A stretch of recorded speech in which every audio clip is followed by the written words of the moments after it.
Okay,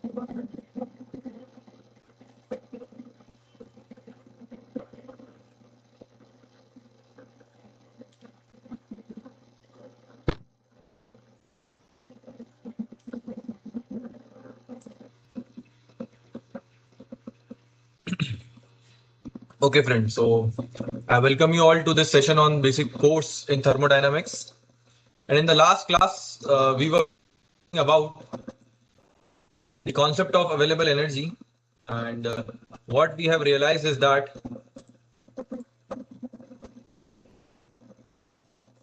in any natural process, the quality of energy will decrease.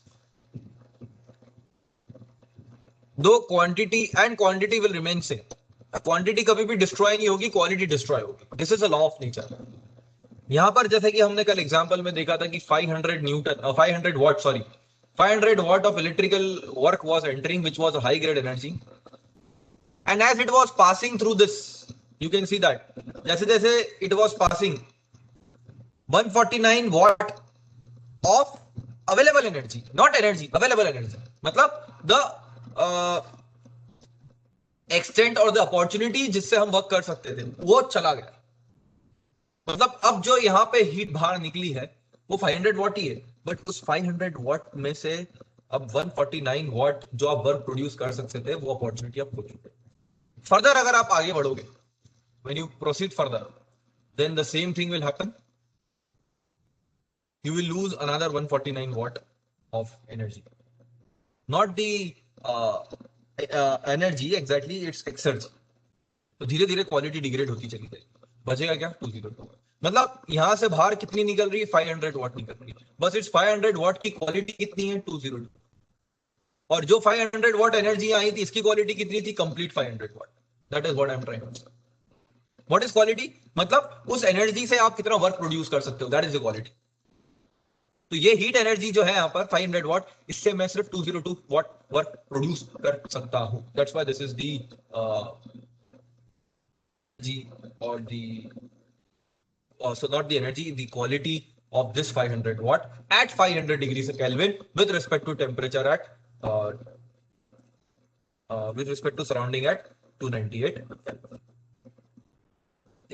So this is very good for explains everything about this. Now ये हमने open system close system के लिए देखा. Now I'll be extending my discussion for हमने अभी open close system के लिए देखा. Now I'll be extending my discussion for open systems. तो हमारे पास जो बेसिक इक्वेशन है वो है exergy in minus exergy out minus exergy destroyed और irreversibility equal to change in exergy of system. तो ये सिस्टम क्या है? ये सिस्टम जब क्लोज था, वो क्लोज में भी आपने इसे लिख दिया था पाई 2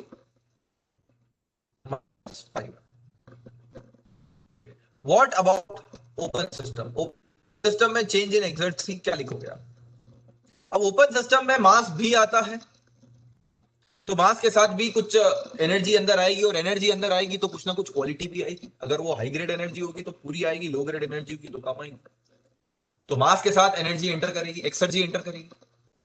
तो इन और आउट में मास पड़ेगा, और हीट के साथ भी एक्सर्जी आएगी, और वर्क के साथ भी तीनों के साथ आएगी. वर्क के साथ पूरी की पूरी आएगी, हीट के साथ कुछ फ्रैक्शन आएगा, और मास के साथ भी some part would be there. तो हम, और यहां पर क्या था? यहां पर मास नहीं था, यहां पर एक्सर्जी इन और आउट होती. चलिए ओपन सिस्टम के लिए हम देखते हैं कि कैसे. जैसे यहां पर फाई जो था availability function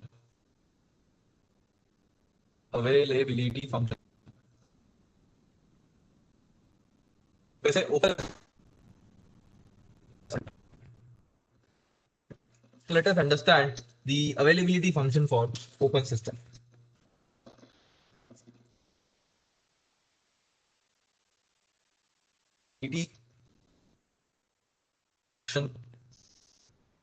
For open system, so note करेंगे, and it is H minus T not S. इसमें अगर देखिए यूजुअली क्या होता है, काइनेटिक एनर्जी और पोटेंशियल एनर्जी अगर आप नेग्लेक्ट कर रहे हैं तब तो ठीक है, बट अगर आप काइनेटिक एनर्जी और पोटेंशियल एनर्जी नेग्लेक्ट नहीं कर रहे हैं तो you have to add kinetic energy per unit mass that it half mv square plus g. तो दिस मेक्स द कंप्लीट क्या बोलना चाहिए अवेलेबिलिटी फंक्शन। मैं क्वेश्चन सॉल्व करता हूं आपके लिए, okay, so just give me a moment. We'll solve that question and we'll understand that how to use the exergic equation in case of open systems. ठीक है, चलो एक क्वेश्चन इन्वोक करते हैं। I'll take one question. Second law analysis of a compressor. ये compressor का analysis करेंगे। Okay, तो एक काम करता हूं मैं, अभी मैंने आपको कल के लेक्चर में थोड़ा कुछ बता दिया था, मैं पहले आज के लेक्चर में पेस्ट कर देता हूँ, ज्यादा बेटर, ठीक है। ये lecture wise I'm shifting this in our current lecture, फिर ये मिस हो जाएगा। हाँ?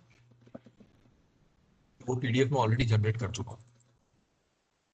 इसका लेक्चर है, लेक्चर का नाम दे देता हूँ, लेक्चर नंबर 10 ऑफ कोर्स, इसकी तारीख भी डाल दूंगा 16। ठीक है फ्रेंड्स, चलिए तो स्टार्ट करते हैं।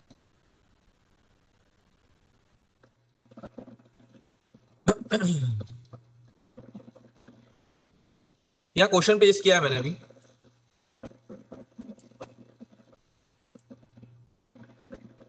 क्वेश्चन पढ़ते हैं। Compressor operating eight steady state, steady state है मतलब स्टेट चेंज नहीं हो।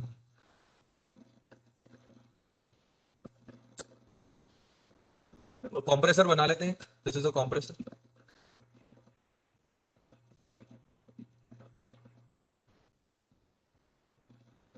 ऐसे ले लीजिए,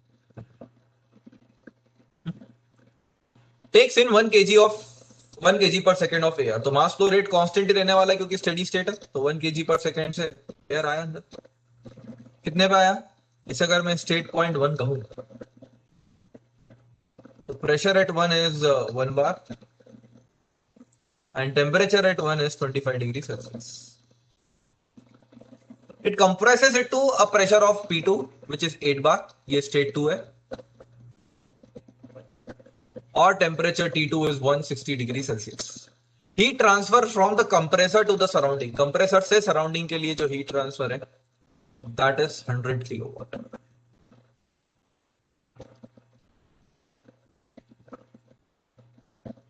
determine the power input in kilowatt, कितना वर्क हमें देना पड़ेगा, वर्क इनपुट,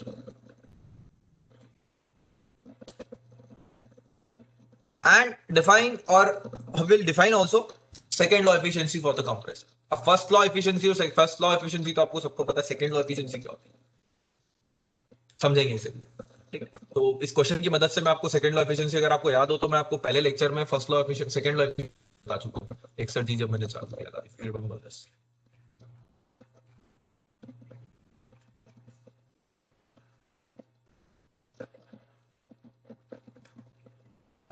डू दिस, एक बार दिखा देता हूं ताकि याद आ जाए आपको कहां बताया था जरा।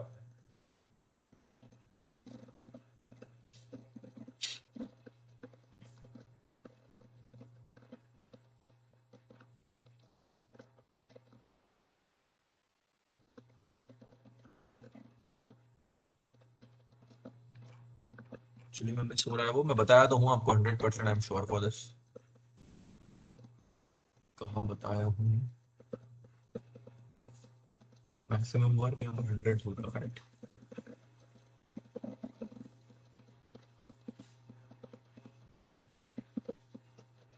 किसी न किसी क्वेश्चन में आपको बताया है, बताता हूँ मैं क्लास में, इसलिए मुझे ध्यान है, ठीक है। आप एक बार रिवीजन करेंगे तो आपको दिख जाएगा बीच में भी।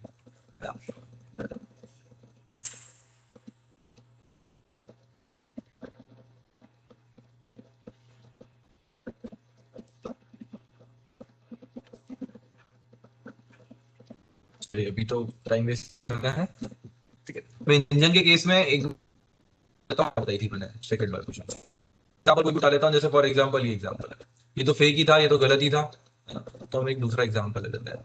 सेकंड लॉ एफिशिएंसी पहले उसकी एक बार रिकॉल करा देता हूं मैं आपको, अभी दिख नहीं रही, मैंने बताई है, जरूर मुझे ध्यान है, ठीक है।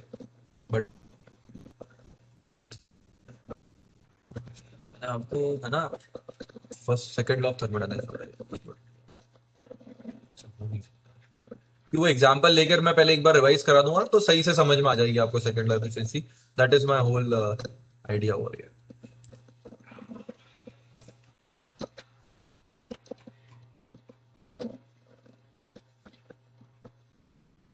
ये देखिए, नहीं क्लेम रिजेक्टेड हो गया था ना, ये भी क्लेम रिजेक्ट कर दिया था अपन।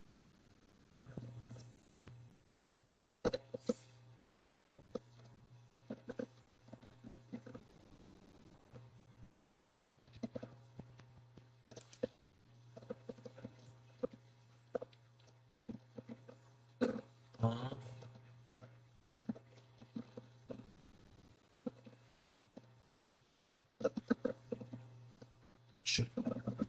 ठीक है, मैं दिख नहीं रहा है मुझे, मैं एक बार वापस आपको बता दूं, ठीक है। सेकंड अलग अलग के लिए अलग अलग होती है। हीट इंजन के लिए मैं जहां तक है मुझे ध्यान में बता चुका हूं आपको, बट कंप्रेसर के लिए कैसे डिफाइन करेंगे मैं सिंपल, ओके। चलिए, सो पहले तो हम इस प्रॉब्लम को सॉल्व कर लेते हैं, फिर एफिशिएंसी के ऊपर डिटेल में बात करेंगे। सबसे पहले तो power input to the in kilowatt निकाल लेते हैं। देखिए ये तो बड़ा सिंपल है कि determine the power input in kilowatt. तो यहाँ पे तो हमें सिर्फ फर्स्ट लॉ से काम हो जाएगा, स्टेडी फ्लो एनर्जी इक्वेशन से। कि देखिए हम जानते हैं स्टेडी फ्लो एनर्जी इक्वेशन क्या बोलती है, energy in equal to energy out. कितनी एनर्जी अंदर आ रही है सर? अंदर आ रही है m dot h one plus v one square by two g plus z. Kinetic energy और पोटेंशियल एनर्जी में चेंजेस नेगलेक्ट करने के लिए कहा है तो आप हटा सकते हो, और अगर आप चाहो तो मैंने जो आपको इक्वेशन बताई है वैसे भी सॉल्व कर सकते हो। Q minus W equal to m dot delta h plus delta K E plus delta, ऐसे सॉल्व करेंगे। एग्जाम में से जल्दी सॉल्व जाएगा क्योंकि ये ऑलरेडी रिड्यूस्ड है, तो ये जीरो हो गए। अब बचा सिर्फ, अच्छा, हीट आ रही है, हीट सप्लाइड पॉजिटिव तो 100 आ जाएगा mass per it. Delta H change in enthalpy, air है, air can be taken as an ideal gas, तो इसके लिए हम डेल्टा एच लिख सकते हैं CP delta T, CP delta T, T two minus T one.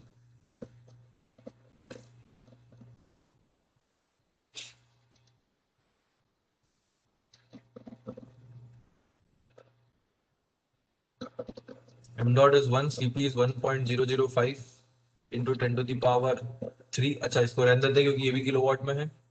T two minus T one क्या होगा? 160 माइनस 25, 160 माइनस 25, ठीक है। सो ये हो जाएगा आपका 160 minus 25, 135 into 1.005। So this will be 100 minus W dot equal to 135.675. Okay. Now,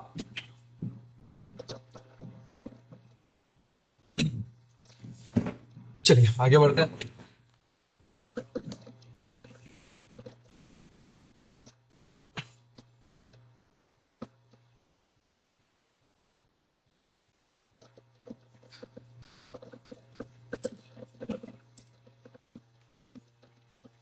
alright, तो ठीक है, यहां पर एक्चुअली में अगर हम ध्यान दें तो heat transfer from compressor to its surrounding, तो ये डायरेक्शन रिवर्स करना पड़ेगा कंप्रेसर से सराउंडिंग के लिए। तो ये रिजेक्ट हो रही है और ये रिजेक्ट हो रही है तो यहाँ माइनस आएगा। कितनी बार आप आंसर से समझ जाते हैं अगर कुछ मिस्टेक करते हैं तो आपका वर्क आ जाएगा, work dot equal to minus 235.675 kilowatt. Minus का मतलब क्या हुआ कि you are supplying the work to this, ठीक है, आप वर्क सप्लाई कर। चलिए अगर आप आगे बढ़े हम,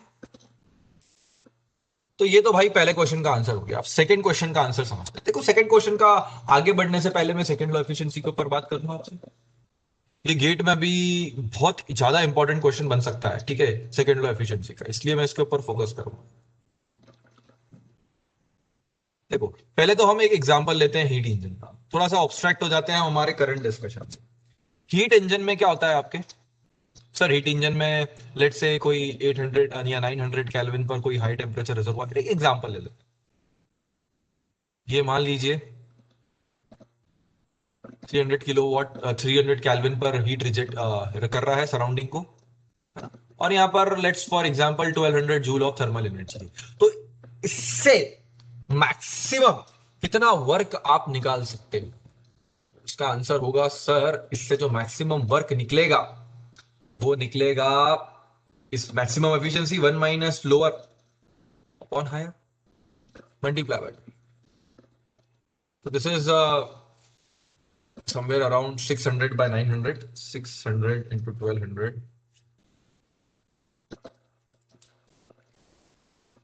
that boils down to 800.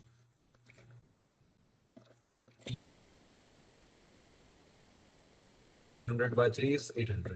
Simple direct calculation. अब ये तो मैक्सिमम है। This is what is your maximum. Now I actually want कि ये तो भाई मैक्सिमम है। अब मैं मान लेता हूं, आपको ये कह देता हूं कि यार रियल वर्क जो है इसका वो डेफिनेटली 800 से कम ही हुआ होगा। तो इन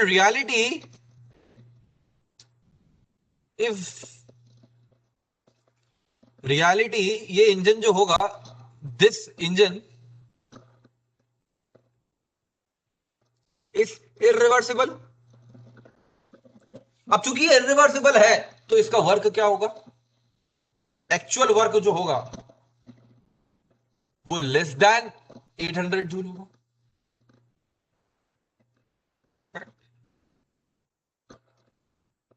लेस देन 800 जूल होगा ना, इससे ज्यादा तो इससे इतना भी नहीं हो सकता क्योंकि रिवर्सिबिलिटी।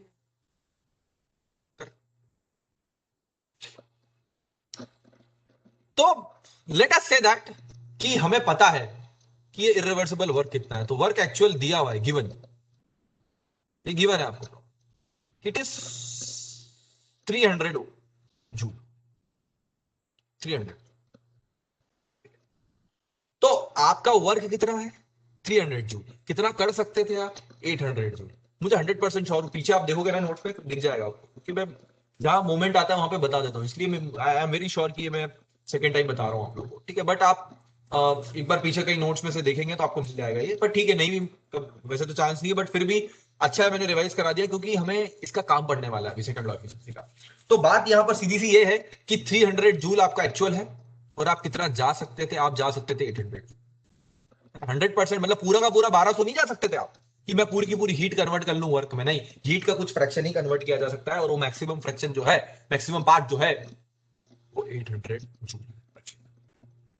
तो यहां पर एक्चुअल वर्क आ जाएगा 300 into 800, sorry actual work upon इसको रिवर्सिबल वर्क, इसे कहते हैं हम सेकेंड लॉ, जो कि इस केस में आ रही है 300 डिवाइडेड बाय 800, 0.375, मतलब 37.5%।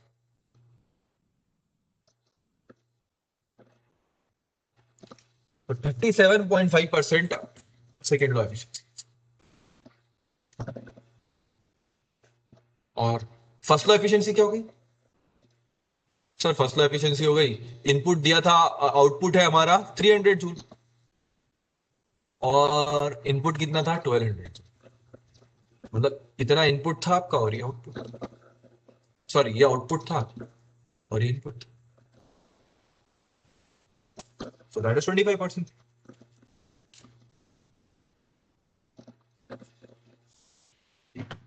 That is the difference between, ठीक है। ये 100% हो सकती है प्रैक्टिकली, प्रैक्टिकली नहीं सॉरी, थ्योरेटिकली 100% हो सकती है। कैसे?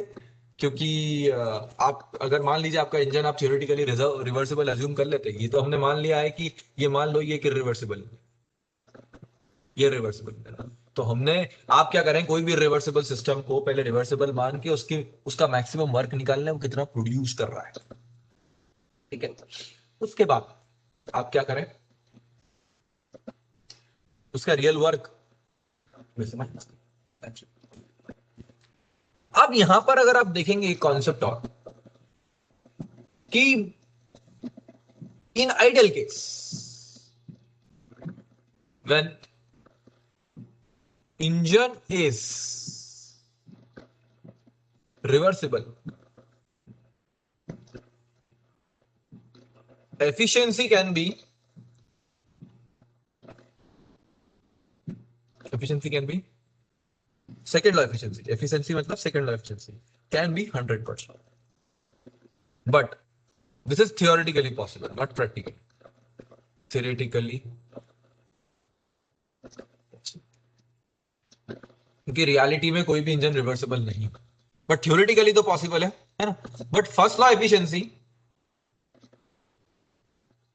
Is equal to 100% is not possible, है ना। बड़े बड़े इसमें लिखा है मैंने, not possible even in ideal case. मतलब आप आइडियल केस भी ले लो, फ्रिक्शन हटा दो, तब भी पॉसिबल है, ये बात क्या।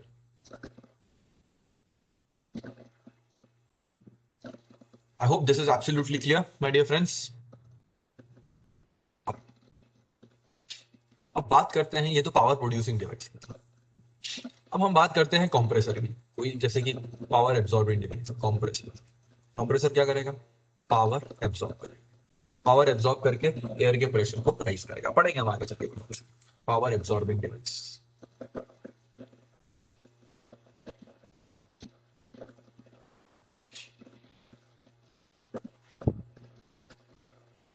अब पावर एब्सॉर्बिंग डिवाइस में क्या होगा कि अगर इफ कंप्रेसर इज रिवर्सिबल, अगर वो रिवर्सिबल है, then we have to supply minimum work, हमें कम से कम वर्क देना पड़ेगा। But in reality no compressor, ये बहुत इंपॉर्टेंट लाइंस है इसलिए मैं लिख रहा हूं, compressor is reversible, therefore work supply, है ना, जो एक्चुअल वर्क सप्लाई करना पड़ेगा, the actual work be supplied is more than W.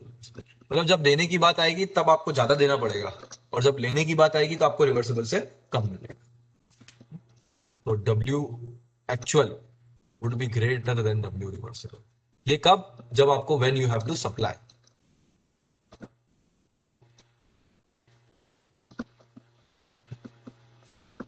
तो सेकंड लॉ एफिशिएंसी कैसे डिफाइन करोगे, डब्ल्यू कौन सा ज्यादा है भाई, एफिशिएंसी हमेशा लेस देन 1 होती है, तो बात ज्यादा पता है आपको, तो रिवर्सिबल अपॉन डब्ल्यू। वहां पे क्या था, W actual upon W reversible, देखो ना। यहाँ पर क्या था सेकंड लॉ एफिशिएंसी में, W actual upon W reversible, actual upon reversible, reversible upon actual. ये उल्टा क्यों आ रहा है, क्योंकि पावर कंज्यूमिंग है, ये पावर कंज्यूमिंग है, और ये पावर प्रोड्यूसिंग, ये पावर प्रोड्यूसिंग। टरबाइन के केस में भी ऐसे ही होगा, बस टरबाइन का केस भी यही होगा, same thing holds for any power producing device, and this is for a power absorber. याद रखें, पावर एब्जॉर्बिंग है, रटिएगा मत कि कौन बड़ा होता है, कॉमन सेंस लगाइएगा, ठीक है। तो ये बेसिक सेकंड लॉ एफिशिएंसी समझने के साथ साथ मैंने ये न्यूमेरिकल भी इसलिए लिया है क्योंकि यहां पर मुझे एक्चुअल वर्क पता है कि मुझे इतना देना पड़ रहा है, ये एक्चुअल है क्योंकि ये अपने लॉ फर्स्ट लॉ से निकाला। अगर आप, अब आप क्या करो, इसको रिवर्सिबल अज्यूम करो। Now to calculate minimum work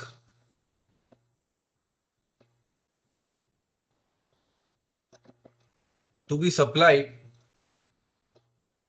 minimum work to be supplied कि अब आपको कैलकुलेट करना है कि मिनिमम वर्क कितना सप्लाई करें हम। Assume compressor to be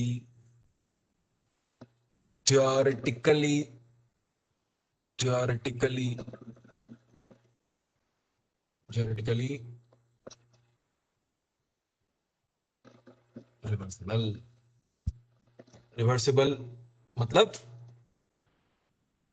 reversibility. तो सर रिवर्सिबिलिटी क्या है?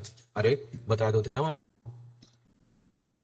कि देखो मैं एक बार, ये चीज बहुत इंपॉर्टेंट है, बहुत बहुत ज्यादा इंपॉर्टेंट है ये थर्मोडायनामिक्स। बस पूरा ये जो पढ़ रहे हो ना आप लोग, ये बस पूरे थर्मोडायनामिक्स का सार है इसमें सब, जितना भी पढ़े इसमें बिल्कुल कंफ्यूजन नहीं होना चाहिए किसी भी पॉइंट।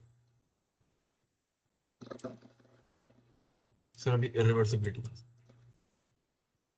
इरिवर्सिबिलिटी क्या होती है? बोयस टोटला थ्योरम पढ़ाया था ना आपको? हाँ सर पढ़ाए थे। क्या बोले थे कि I equal to W actual minus W reversible, ये पावर के प्रोड्यूसिंग के केस में।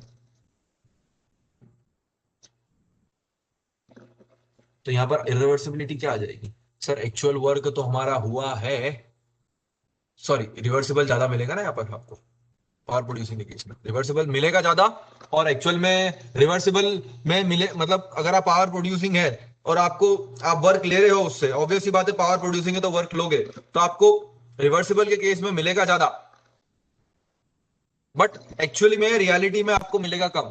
तो रिवर्सिबल ज्यादा होगा यहाँ 800, मतलब इतना मिल सकता था, मिला कितना? 300 लाइक दैट। तो रिवर्सिबिलिटी होगी 500। बट सर आपने जो रिवर्सिबिलिटी बताई थी सिग्मा टी नॉट, हाँ तो सिग्मा टी नॉट बताई थी ना। सिग्मा क्या एंट्रोपी जनरेशन, तो निकाल लो इसका एंट्रोपी जनरेशन, यही तो। देख लो, कर लो एक बार। एंट्रोपी जनरेशन के हम बहुत सारे क्वेश्चन सॉल्व कर चुके हैं। इसको पूरे को सिस्टम मान लो, integration of D Q by T plus entropy generation equal to delta S system. अब ये पूरा माना है आपने बाउंड्री, ये आपकी बाउंड्री है, तो इसके अंदर बाहर कुछ नहीं आ रहा जा रहा है, वर्क जा रहा है, वर्क से कब, वर्क का कोई लेना देना नहीं है, डी क्यू बाई टी लिखा हुआ है, तो ये जीरो है। प्लस अब आपने ये बाउंड्री ली है तो ये पूरा ये पूरा इंजन के अंदर का आ जाएगा आपका, इरिवर्सिबिलिटी है ना, वही चाहिए हमें। डेल्टा एस सिस्टम, सिस्टम में क्या आ गया? एक तो रिजर्वायर आ गया तुम्हारा 900 केल्विन का, आपका रिजर्वायर आ गया, फिर इंजन आ गया, फिर 300 केल्विन का आपका दूसरा रिजर्वायर आ गया। तो बस इसे, ये जीरो हो जाएगा स्टेडी स्टेट में, ये बताया मैंने आपको एक बार, याद है मुझे। जस्ट कि हम एक्सर्जी से इसको रिलेट कर रहे हैं, इसलिए इसको समझना जरूरी है।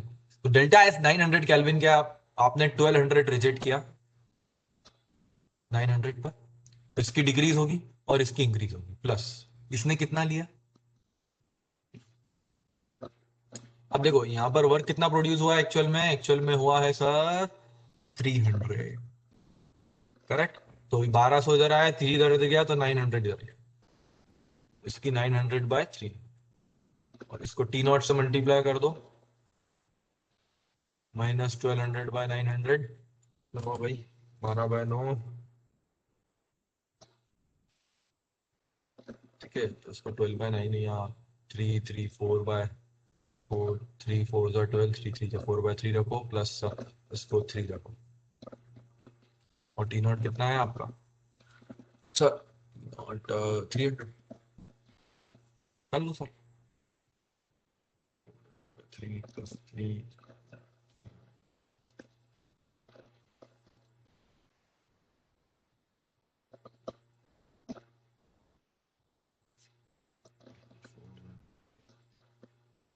कुछ गलती हुई?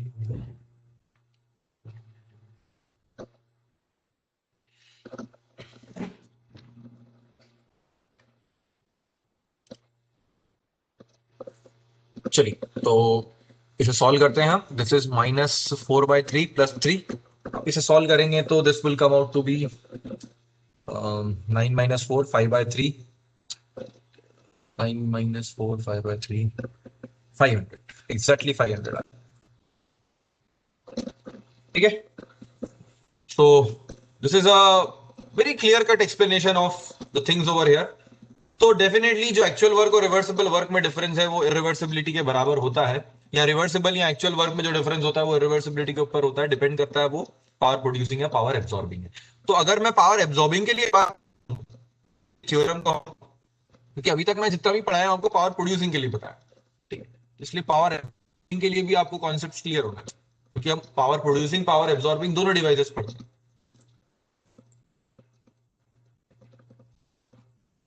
भाई पेस्ट हो जा, कहां गया? ठीक है, चलिए इसे मैं हाइडिंग करता हूं, पहले तो बाद में। चलिए, इतना समझने के बाद now I am going to explain you that what will be the case of irreversibility over here. तो यहां पर irreversibility W एक्चुअल, यहाँ पर एक्चुअल ज्यादा, आपको ज्यादा करना पड़ेगा रिवर्सिबल का। चलिए यहाँ पर अब हम समझ ही चुके हैं कि to calculate minimum work to be supplied assume compressor to be theoretically reversible, मतलब I इक्वल टू 0। तो ये अब आपको समझ में आ गया होगा I इक्वल टू 0 क्यों लिखा। हमारी इक्वेशन यूज करते हैं exergy in minus exergy out plus minus I equal to delta X या कंट्रोल वॉल्यूम, ओपन सिस्टम है तो कंट्रोल वॉल्यूम। अब चूंकि ये स्टडी स्टेट में है तो इसका रेट ऑफ चेंज तो 0 होगा, सब टाई लगा दी, वॉट में चल रहा है तो। और अब एक्सर्जी अंदर कितनी आई और बाहर कितनी गई ये हमें देखना है। ओके, चलिए ध्यान से समझिएगा। एक्सर्जी अंदर कितनी, अंदर आया क्या, अंदर वर्क आया। अब अगर हम रिवर्सिबिलिटी को 0 मान रहे हैं, इसका मतलब हम रिवर्सिबल मान रहे हैं, तो आई को 0 कर दो, तो अंदर क्या आया, अंदर वर्क तो आया बट मिनिमम वर्क आया। तो यहां से आपको मिनिमम या फिर रिवर्सिबल लिख लो, which is minimum of course. और क्या आया, अंदर मास आया प्लस मास आया, तो मास के साथ भी कुछ एक्सर्जी आई होगी, तो कितनी आई होगी, साई वन। तो ये अवेलेबिलिटी फंक्शन का इंपॉर्टेंट माइनस। बाहर क्या गई सर, हीट गई, हीट के साथ कुछ एक्सर्जी जाएगी, कितनी जाएगी। अब दिक्कत देखो, अब यहां पर ये टेम्परेचर आपको कितना लेना है, इसका तो कोई टेम्परेचर दिया नहीं है, तो आपको इसका टेम्परेचर कितना अज्यूम करना पड़ेगा, जो सराउंडिंग का है 25 डिग्री। तो 1 क्यू हीट के साथ कुछ फ्रैक्शन जाएगा, 1 minus T lower. T lower कितना है, सराउंडिंग कितना है, 25 प्लस 273, तो 298। और ये हीट जा कितने पे रही है, ये हीट जा भी सर 298 पे रही है, तो इसके कारण कोई एक्सर्जी बाहर नहीं, क्योंकि जिस टेम्परेचर पे थी है, जिस टेम्परेचर पर यहां पर बाहर जा रही है, उसी टेम्परेचर पर यहां पर भी है। मतलब ये बात हो गई कि आपके पास हीट तो है, बट वो हीट किस टेम्परेचर पर है, 298 पर।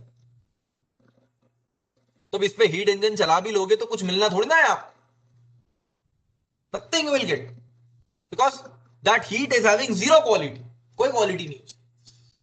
मतलब वो एनर्जी सिर्फ नाम की है, ऐसा समझ लो, उससे कोई वर्क एक्सट्रैक्ट नहीं कर पाओगे आप, क्योंकि आपके सराउंडिंग के टेम्परेचर पर है। और कुछ बाहर जा रहा है, हाँ सर मास बाहर जा रहा है, मास के साथ भी एक्सर्जी बाहर जाएगी, कुछ अवेलेबिलिटी बाहर जाएगी, कुछ अवेलेबल एनर्जी होगी मास के साथ, वो बाहर जाएगी इक्वल टू। तो ये टर्म भी 0 होगा। अब बचता क्या है आपका, डब्ल्यू रिवर्सिबल, इसको डॉट लगा दो, this would be equal to m dot psi two minus. एक बार देखता हूँ कैलकुलेशन अगर है मेरे पास तो बी ग्रेट।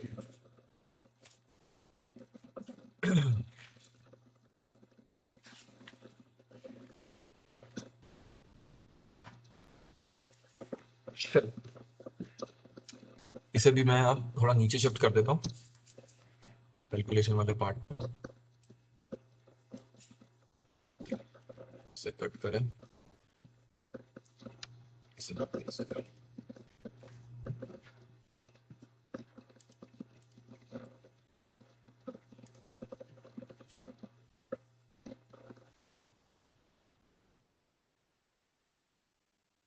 निकालोगे m dot psi two minus, हम जानते हैं कि सर जो साई होता है वो H minus T not S.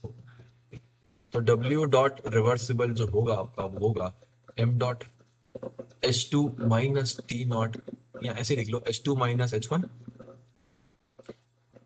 M dot को बाहर ही रख दो, minus T not S2 minus H1। अब H2 माइनस H1 लिखना है आपको, और T not H2 minus H1, that's it. और आपको याद होगा H2 माइनस H1 आप ऑलरेडी निकाल चुके। देखो चीजें बहुत रिलेट हो रही है अभी यहाँ पर।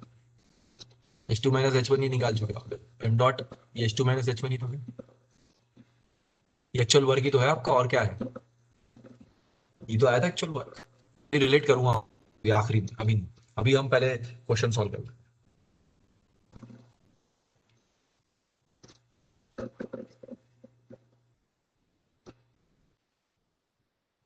तो ये आ जाएगा आपका M डॉट बाहर रहने देते हैं, CP T2 minus T1 minus T not S2 minus. चलिए इसे सॉल्व करते हैं, 1 मिनट दीजिए। हाँ,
so now we have reversible work as M dot Cp T2 minus T1 minus T naught S2 minus S1।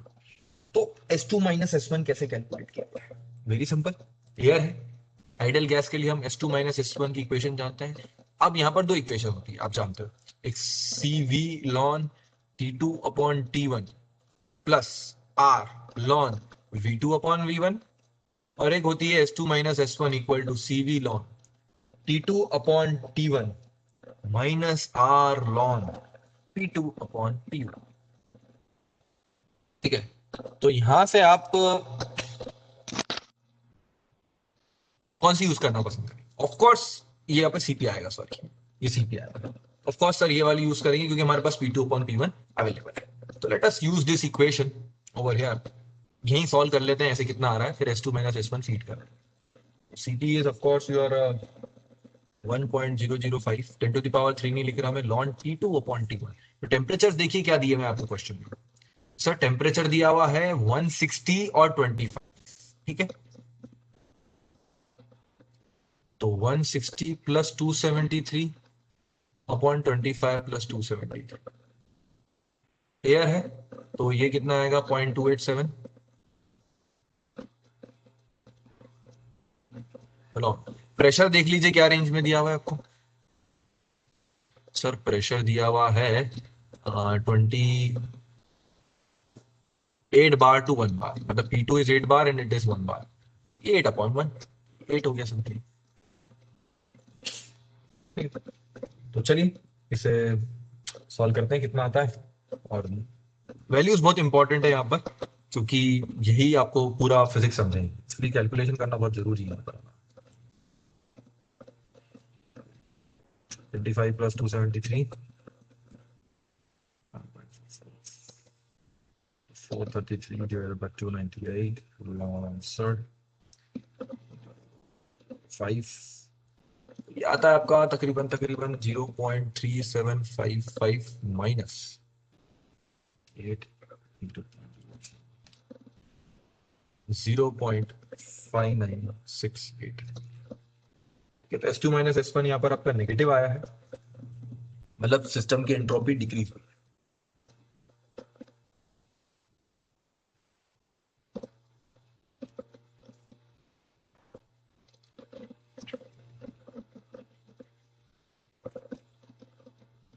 मैं 2 मिनट वैल्यूज लिख देता हूँ कैलकुलेट करके।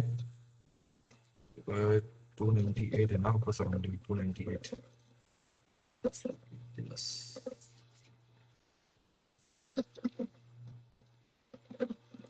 सेवन, ये वाला डाउन 165।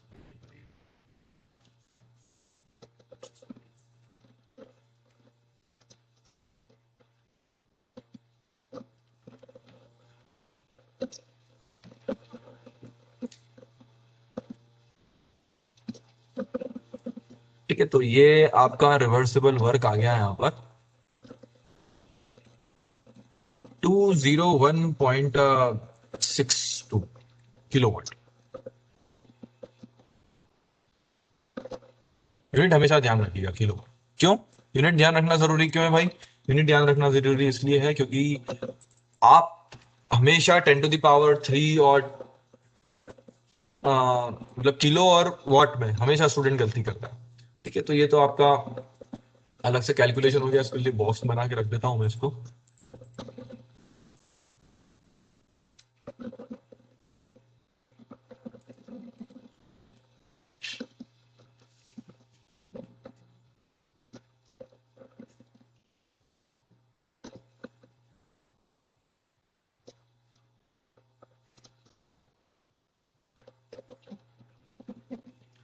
अब ऑफ कोर्स ये ज्यादा आना चाहिए, कम आना चाहिए, ये कम आना चाहिए क्योंकि आपको सप्लाई करना है, तो ये अब आपको कम सप्लाई करना पड़ेगा अगर आपका कंप्रेसर रिवर्सिबल होता तो। मतलब कितना 201.62, और पहले कितना था?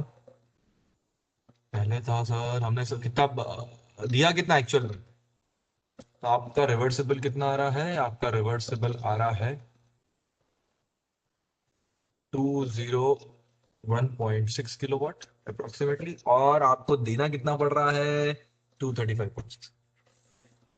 ये माइनस तो देने के कारण है, बस दैट्स व्हाट आई एम से। इरिवर्सिबिलिटी निकाल लो कितनी, अगर पूछता है तो आपसे इरिवर्सिबिलिटी बताओ तो निकाल लो इरिवर्सिबिलिटी। इरिवर्सिबिलिटी है सर 235.675 माइनस 201.6। ऐसे अगर आप माइनस करेंगे 235.675 minus answer, that boils down to 34.053 kilowatt. Reversibility आ गई आपकी। एक मिनट दे मुझे जरा।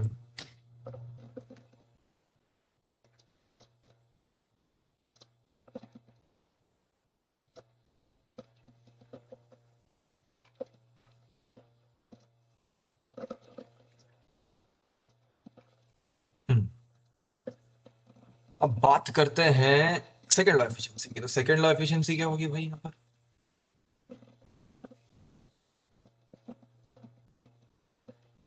इतना ही देना पड़ता, बट कितना देना पड़ गया? 235.675 आप लोगों को देना पड़ गया। क्यों देना पड़ गया भाई? किस लिए देना पड़ गया? सिंपल रीजन है, क्योंकि आपका प्रोसेस इरिवर्सिबल तो इस मशीन की और इस कंप्रेसर की इरिवर्स सेकेंड लॉ एफिशिएंसी हुई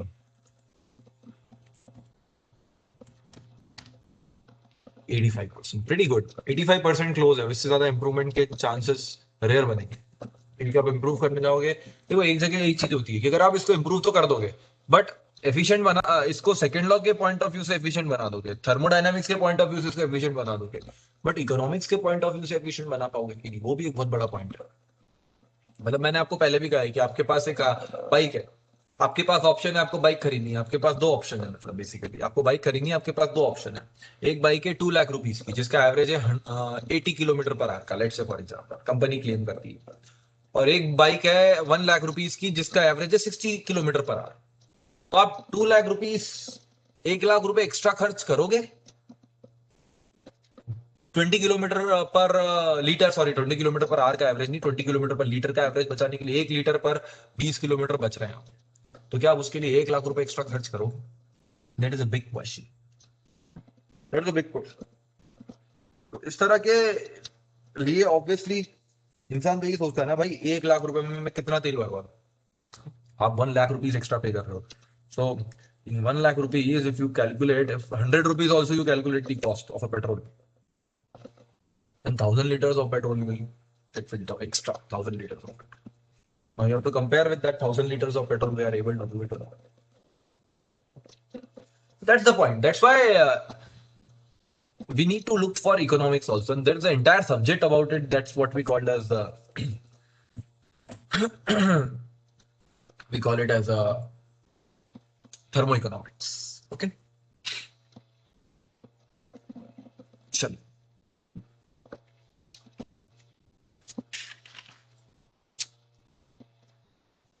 तो मैंने आपको शायद अब सारा सब कुछ एक्सर्जी में पढ़ा दिया है, अब कुछ बचता नहीं है ना।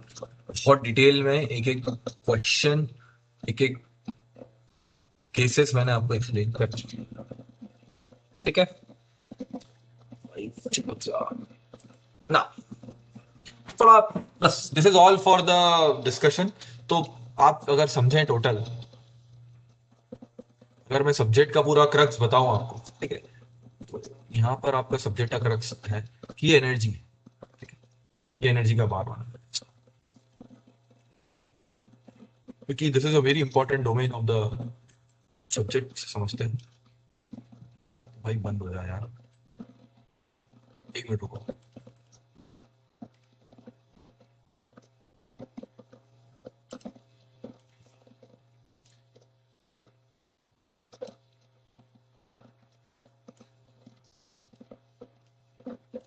इसको ऐसे सुन,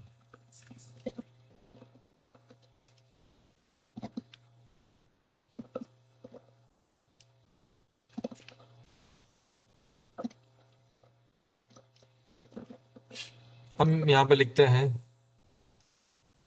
एनर्जी की क्वांटिटी, एनर्जी की क्वालिटी, और यहाँ लिखते हैं एनर्जी, यहाँ पे लिखते हैं एंट्रोपी जनरेट।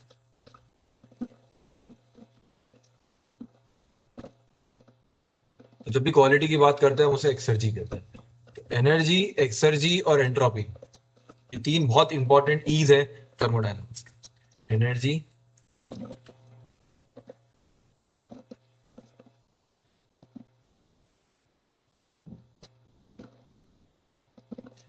अच्छा आप समझिए, ये जो क्वांटिटी है एनर्जी, ये यूनिवर्स में जितनी थी उतनी है आज भी, ये ना तो कम हुई है ना ज्यादा हुई। अच्छा ठीक है, मान लिया, ये तो फर्स्ट लॉ ऑफ थर्मोडायनामिक्स। तो this is nothing but your first law.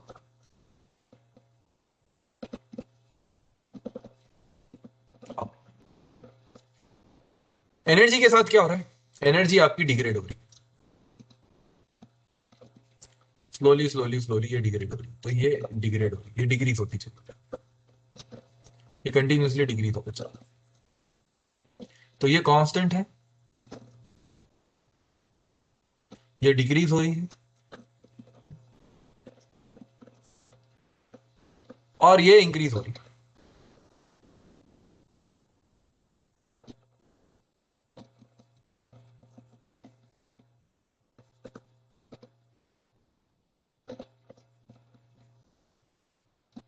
ना ये कंपेयर मत करिएगा, इसको ऐसे ले लेता हूँ, तो आप सोचो ये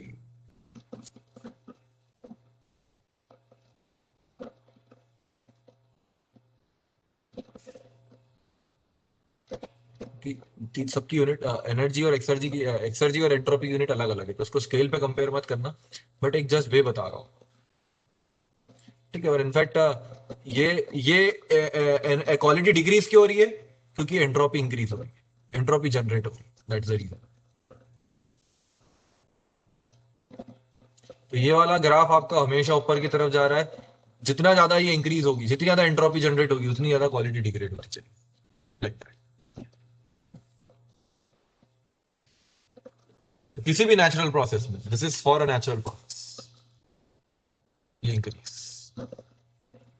for a natural process, energy is constant, first law, and this two contributes for second law of thermodynamics. बस ये दो लॉ लगाने हैं आपको, है? इस लॉ की इक्वेशन क्या है, एनर्जी इसकी Q minus W equal to delta U, या फिर Q minus W equal to m dot delta h plus delta K E plus delta. और यहाँ पर इंपॉर्टेंट इक्वेशन क्या है, Clausius inequality, d Q by T plus entropy generated equal to delta S system.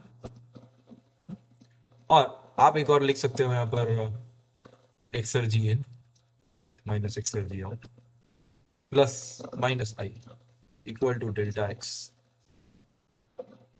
System. यहाँ पर reversibility है आपकी sigma into T not, और और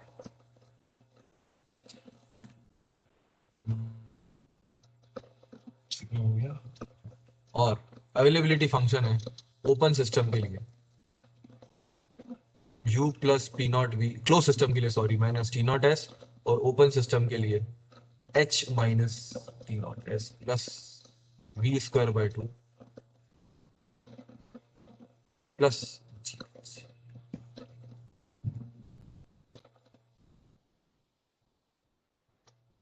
तो ये सबसे इंपॉर्टेंट पेज है आपका ओवरऑल, पूरा इसमें मैंने समरी लिखी हुई है कि किस तरह से चीजें वर्क करती है। And reversibility is this, and this is nothing but actual work, the maximum work।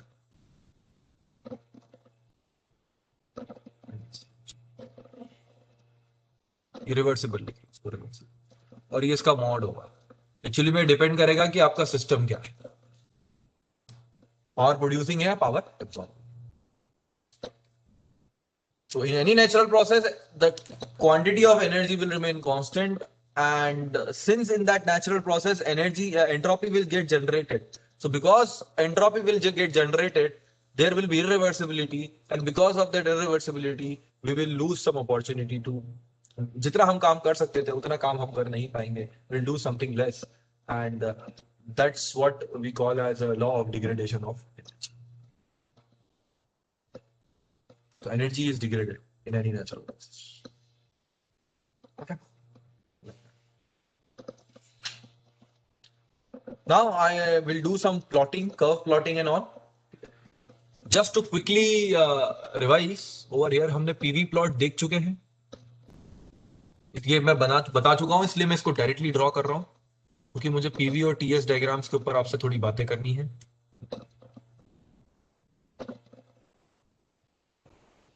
Of course वैसे तो प्रेशर और वॉल्यूम नेगेटिव नहीं होता, तो वैसे थोड़ा हटा देता हूँ। चलो अच्छा,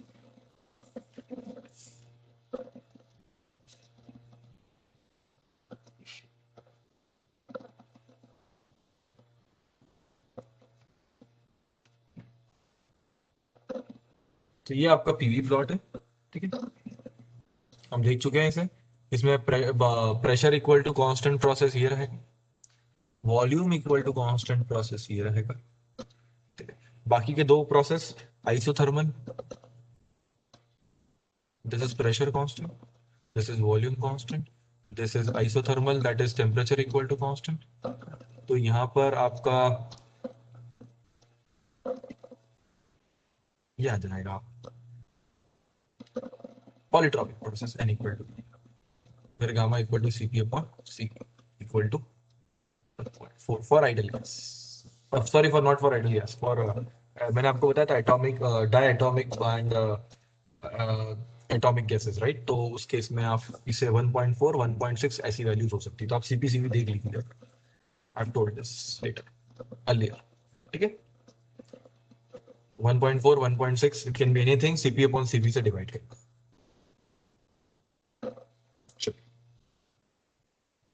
तो ये इन जनरल यहाँ पर हमने पीवी की power n equal to constant process show करें। अब हम बात करते हैं टीएस कर्व्स की, टीएस प्लॉट। चलिए तो टीएस प्लॉट स्टार्ट करते हैं। टीएस प्लॉट समझना होगा अभी हमें कि सबसे पहला क्वेश्चन तो ये है सर कि यहाँ पर कांस्टेंट टेम्परेचर प्रोसेसेस कैसे बने, तो भाई बना लो, कांस्टेंट टेम्परेचर में क्या है, आइसोथर्मल प्रोसेस बना लो, ठीक है। तो ये टी इक्वल टू कांस्टेंट और ये हो गया आपका एंट्रोपी इक्वल टू, ठीक है सर, ठीक है, अभी के लिए इतना काफी। अब बात करते हैं कि कांस्टेंट प्रेशर और कांस्टेंट वॉल्यूम कैसे होती है, ये देखना जरूरी। चलिए इसके लिए हम एक काम करते हैं, TdS equal to DH minus VdP लिखता हूं। देखो यार सीधी सी बात है कि अगर मुझे TS कर्व बनाना है तो मुझे DT अपॉन DS चेक करना पड़ेगा क्या है। तो DT अपॉन DS चेक करने के लिए मैंने TdS इक्वेशन यूज करी। अगर आप यहाँ पे देखोगे तो TdS is equal to, let's say हम we talk about pressure equal to constant. Pressure equal to constant process की बात करूंगा मैं तो ये जीरो हो जाएगा VdP आपका, और DH की जगह यहाँ पर आ जाएगा CpDT। तो DS upon DT is nothing but CP। हमें DT अपॉन DS चाहिए राइट, और DT upon DS would be nothing but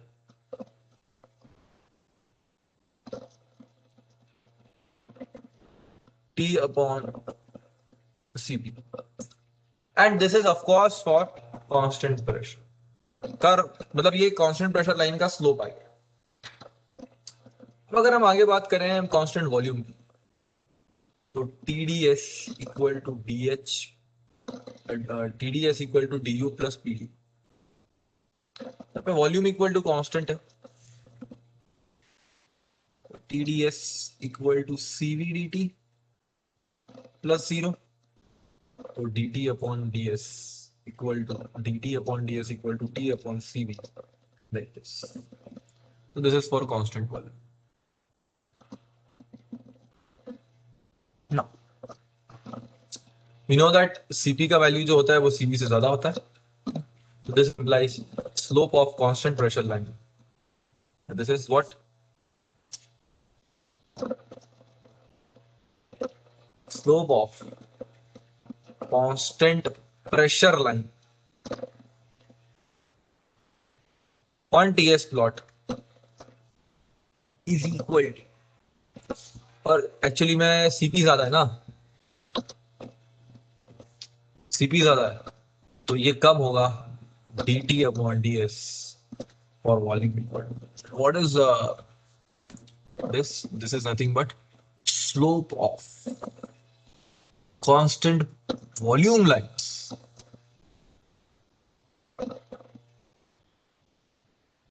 on DS.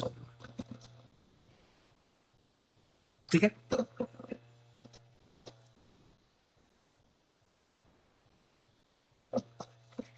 like that.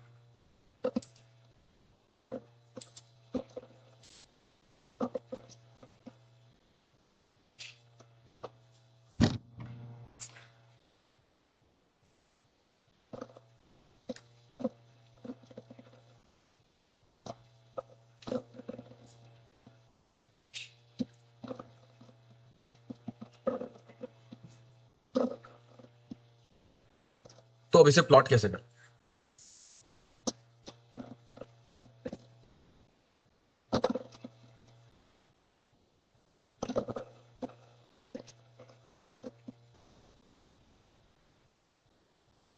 इसको प्लॉट करने का सबसे सही तरीका यह है कि हम, ये T है, ये S है, यहां पर आप देखिए इसका स्लोप पॉजिटिव है या नेगेटिव। सबसे पहली बात पॉजिटिव स्लोप है, ये स्लोप इंक्रीज हो रहा है या डिक्रीज हो रहा है। देखो यार सीधी सी बात है कि ये स्लोप पॉजिटिव है, हम कोई भी एक लाइन प्लॉट करें तो पॉजिटिव स्लोप कैसा होता है ऐसे। अब टेम्परेचर कांस्टेंट है क्या, नहीं, टेम्परेचर वेरी कर रहा है, टेम्परेचर वेरी कर रहा है तो स्लोप भी वेरी करेगा, और जब स्लोप वेरी करेगा तो वो कर्व बनेगा ना कि स्ट्रेट लाइन। तो ये कर्व बना, मान लो ये प्रेशर इक्वल टू कांस्टेंट है,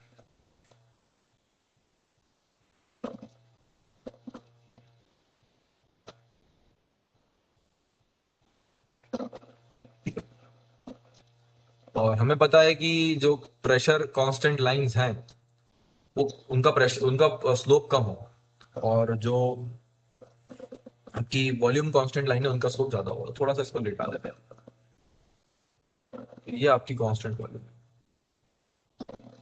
किसी भी एक पर्टिकुलर पॉइंट पर अगर आप कंपेयर करोगे, सारे पॉइंट्स को कंपेयर कर लो, बट सेम टेम्परेचर और एंट्रोपी पे कंट्रोल कंपेयर करना पड़ेगा। तो यहाँ अगर आप देखोगे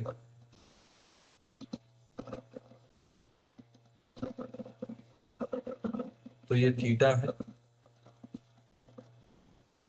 ये theta P for constant pressure, और ये आपका आएगा theta V for constant pressure. आप देख सकते हो कि tan of theta V is greater than tan of theta P.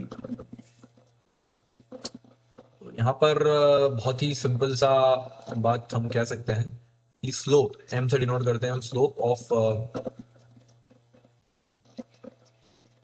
Constant volume line is greater then slope of constant pressure.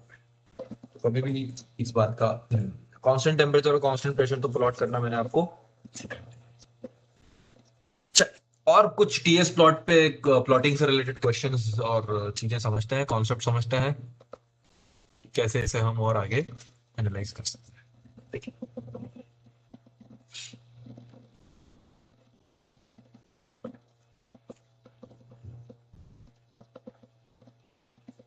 एक क्वेश्चन ले लेते हैं एग्जाम्पल के लिए, मैं बना देता हूँ।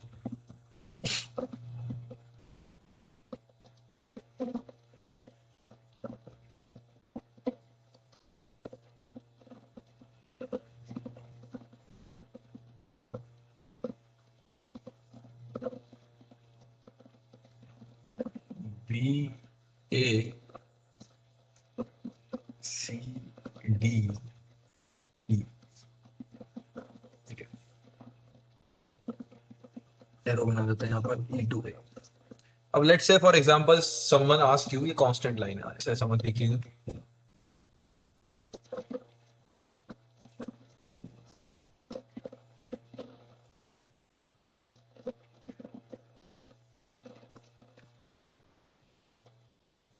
अब आपसे कोई पूछते हैं कि ये कौन सा प्रोसेस है, बताओ।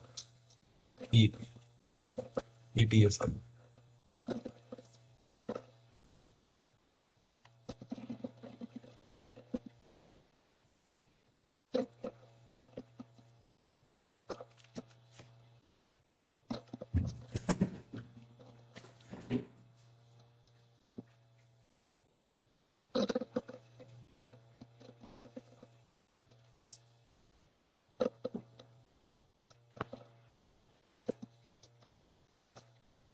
देखिए तो सर आइसोथर्मल तो है, आइसोथर्मल है, but is it a heat rejection process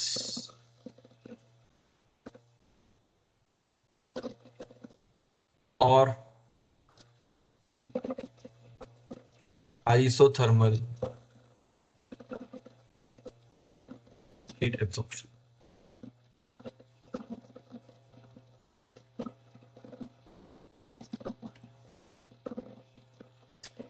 देखिए यहाँ पर आपको एक इक्वेशन बड़ी मदद करेगी, d Q by T plus sigma equal to S two minus. अब ये जो शो कर रहा है यहाँ पर, ये क्या शो कर रहा है? ये change in entropy of the system show कर रहा है। ये है प्रॉपर्टी, ये तो ये भी प्रॉपर्टी नहीं है। और चूंकि यहाँ पर आपने इसे प्लॉट किया हुआ है तो कहीं ना कहीं ये आपकी रिवर्सिबल प्रोसेस है। हाँ? ये तो आप इसे शो नहीं कर पा रहे, ये प्रोसेस रिवर्सिबल है, इसलिए ये सिग्मा जीरो होगा। तो आप देखिए S two minus S one क्या होगा, आप क्या S two minus S one होगा, ये आइसोथर्मल है तो क्यू बाई टी, यही की बात है। अब यहां पर एक चीज आपको ऑब्जर्व करना पड़ेगी और बड़े ध्यान से देखो। पहले तो ये समझो कि सिग्मा क्या बताता है, आपकी बाउंड्री के अंदर की रिवर्सिबिलिटी बताता है। और आपने जो प्रोसेस प्लॉट किया हुआ है, मतलब आपने डॉटेड लाइन से प्लॉट नहीं किया हुआ है, आपने एक स्ट्रेट लाइन से प्लॉट किया हुआ है। तो कभी भी कोई भी प्रोसेस स्ट्रेट लाइन से प्लॉट किए, सारे रिवर्सिबल है। ये तो प्लॉट ही नहीं कर सकते उसको रिवर्सिबल, छोटे छोटे छोटे छोटे स्टेप्स में लिए। अगर बड़े बड़े स्टेप्स में लेते तो आप प्लॉट ही नहीं कर पाते। क्वासी स्टैटिक रिवर्सिबल प्रोसेस है सारे, इंटरनली रिवर्सिबल। अब एंट्रोपी डिक्रीज हो रही है तो हीट रिजेक्ट होगी, एब्जॉर्ब होगी। सोचिए, ये मान लेते हैं ये आपका वन है, आप वन से टू जा रहे हो, तो S two minus S one is less than zero, correct. ये डिक्रीज हो रहा है ना, यहाँ देखिए ये S2 है, ये S1 है, हाँ सर डिक्रीज हो रहा है, तो मतलब ये Q क्या है, माइनस, मतलब हीट रिजेक्ट हो रही, तो heat rejection is the correct answer.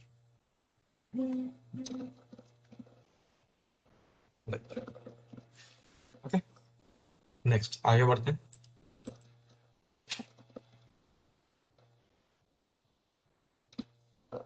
ए के बारे में बात करें, सिमिलरली ए के बारे में बात करें, सिमिलरली ए के लिए भी सेम स्टेटमेंट बोल सकते हो अब। Let us talk about, end of course this is an idol gas, idol gas की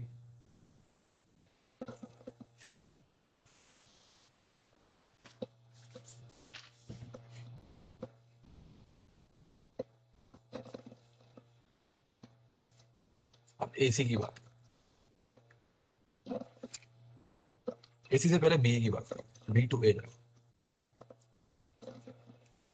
बी बी ए प्रोसेस, तो बी ए प्रोसेस कैसा होगा, B to A sir isentropic होगा, ठीक है, तो आइसेंट्रोपिक में क्या होगा, एक्सपेंशन होगा, आइसेंट्रोपिक है, आइसेंट्रोपिक एक्सपेंशन होगा या कंप्रेशन।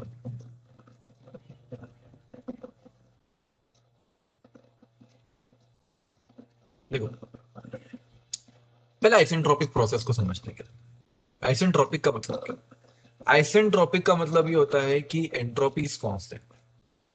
तो अगर मैं ये dq by T equation use करता हूँ यहाँ पर, plus sigma equal to S2 minus S1, मतलब ये हुआ कि S1 इक्वल टू S2 है, इसका मतलब ये हुआ S1 इक्वल, देखो S1 इक्वल टू S2, देखो S1 इक्वल टू S2 का मतलब ये नहीं हुआ entropy constant, but entropy constant है, इसका मतलब ये हुआ कि S1 इक्वल टू S2, क्योंकि S1 इक्वल टू S2 सिर्फ ये बताता है कि फर्स्ट पॉइंट और सेकंड पॉइंट पे एंट्रोपी सेम है, उसके बीच में क्या है we don't know, but entropy equal to constant ये बोलता है कि throughout the process entropy constant है, तो वहां से मैं कंक्लूड कर सकता हूं कि S1 is equal to S2 ना। अब यहां पर अगर आप देखें तो ये वाला टर्म तो जीरो है आपका आइसेंट्रोपिक, ये तो पक्की बात है। अब ये जीरो दो तरीके से हो सकता है, two ways this can be zero, either dq by t is equals to zero and sigma equal to zero, correct है। तो dq by t जीरो, इसका मतलब क्या है, आपका एडियाबैटिक प्रोसेस, और सिग्मा जीरो है मतलब रिवर्सिबल प्रोसेस, तो रिवर्सिबल प्लस एडियाबैटिक के केस में आपकी एंट्रोपी कांस्टेंट रहेगी, that's why reversible adiabatic processes are called as isentropic process. Next, ऐसा भी हो सकता है कि एंट्रोपी जनरेशन की कुछ वैल्यू है प्लस है और dq by t की वैल्यू है minus, such that their sum total is zero. But हाँ, उस केस में ये जरूरी है कि if for an isentropic process, किसी भी आइसेंट्रोपिक प्रोसेस के लिए, if it is adiabatic process, मतलब जहां हीट ट्रांसफर हो सकती है, then it has to be, उससे इरिवर्सिबल भी होना पड़ेगा। तो ये इरिवर्सिबल और डायबिटिक के केस में भी एसेंट्रोपिक हो सकता है, हमेशा होगा ऐसा जरूरी नहीं, इस केस में ऑलवेज ऐसा, और इस केस में स्पेशल केस बनेगा जब ये दोनों सेम प्लस माइनस अपोजिट में, it has to be internally irreversible.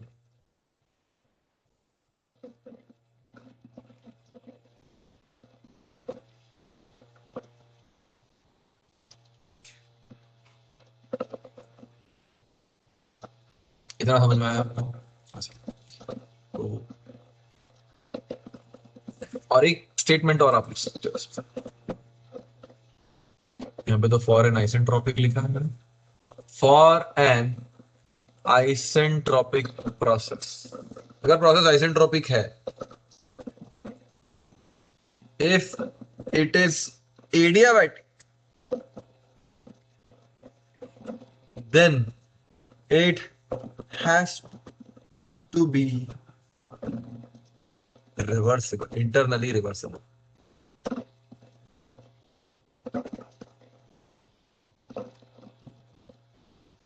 Internally reversible, reversible भी बोल देते हैं क्योंकि बाउंड्री के अंदर देख रहे हैं ना, सिग्मा जो है वो बाउंड्री के अंदर की रेगुलरिटीज रिवर्सिबिलिटीज को मेजर करता है बस।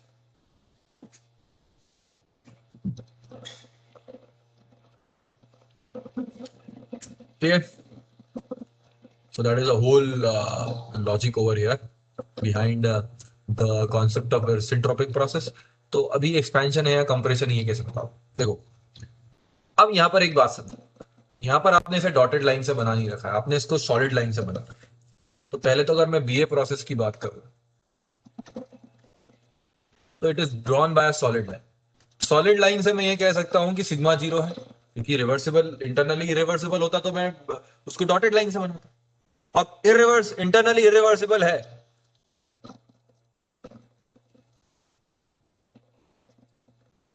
और आइसेंट्रोपिक है, मतलब क्यू भी जीरो है, तो एडियाबेटिक भी होना जरूरी है, तभी तो एंट्रोपी टोटल जीरो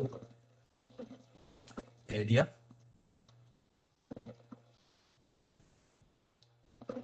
अब BA solid line sigma zero Q zero ये सब ठीक है, अब हम वापस से बीए प्रोसेस यहाँ प्लॉट कर देते हैं कि आप बी टू पे जा रहे हैं।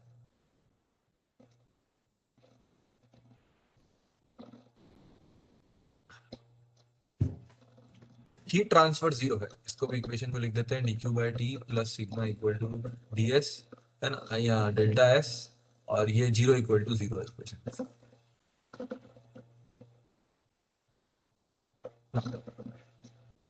Whether it would be expansion or compression, that is what we need to understand। देखो भाई, बिना हीट ट्रांसफर करे टेम्परेचर डिक्रीज हो रहा है, तो क्या होगा, एक्सपेंशन होगा या कंप्रेशन होगा?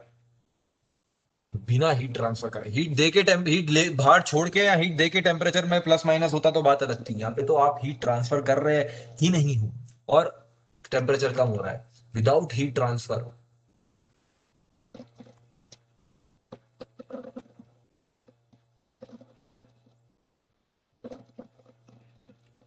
टेम्परेचर इज ड्रॉपिंग, therefore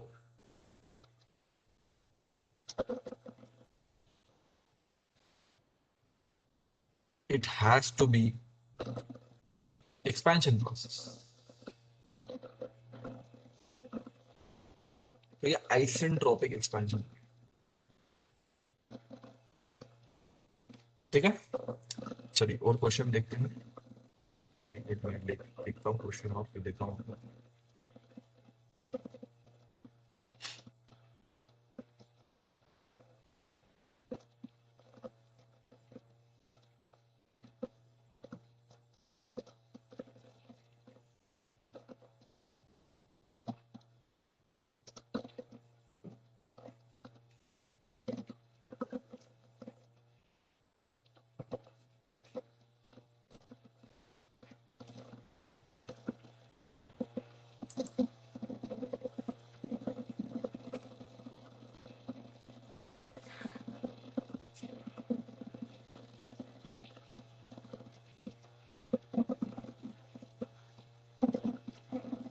हाँ, इनमें से अगर आपको आइडेंटिफाई करना है कि कौन सा कांस्टेंट प्रेशर होगा तो कौन सा करोगे भाई? ये कांस्टेंट प्रेशर होगा और ये कांस्टेंट, ठीक है।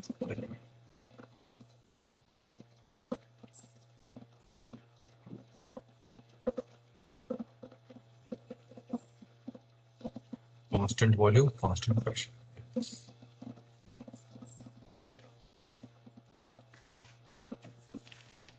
चलिए आगे बढ़ते हैं और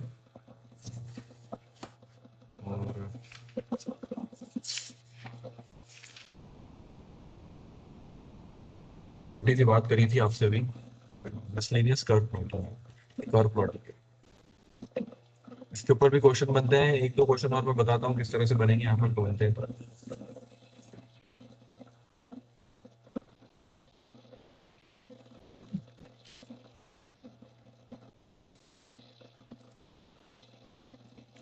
देखिए,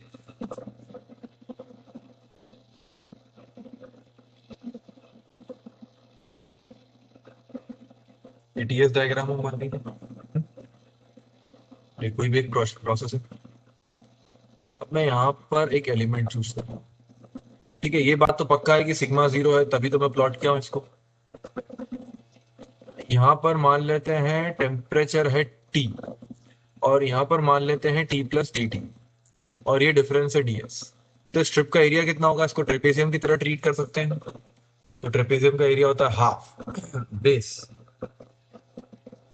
सम of parallel sides, basically sum of parallel sides multiplied by the distance between them. So T plus T plus T. This is the area of strip. ठीक है, अगर आप इसे सॉल्व करेंगे तो ये आएगा half ds 2t plus dt, और ये आएगा 2t ds upon 2 plus ds dt upon 2। ये टर्म क्या हो जाएगी आपकी, 0, because it's a higher order term and it will be 0 in terms of TDS। तो एरिया ऑफ स्ट्रिप TDS आ गया। तो हम जानते हैं फॉर अ रिवर्सिबल प्रोसेस, क्यों रिवर्सिबल बोल रहा हूं मैं, क्योंकि सिग्मा 0 है process, Q equal to integration of, इसे इंटीग्रेट कर दोगे area under curve, area under TS curve, एक मतलब एरिया अंडर टीएस कर्व अगर हम लिखना चाहें तो क्या है, ये पूरा आएगा जी। इसको आप इंटीग्रेट कर दें,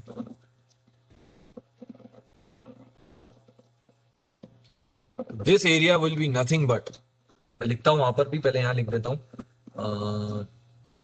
integration of TDS, and integration of TDS is equals to Q. Okay, this is a reversible process. Why this is a reversible process? Because we know the path नहीं पता तो इंटीग्रेट कैसे करते हैं आप। ये आपका Q है। ओके, अब ये रिजेक्टेड भी हो सकता है और सप्लाइड भी हो सकता है, डिपेंड।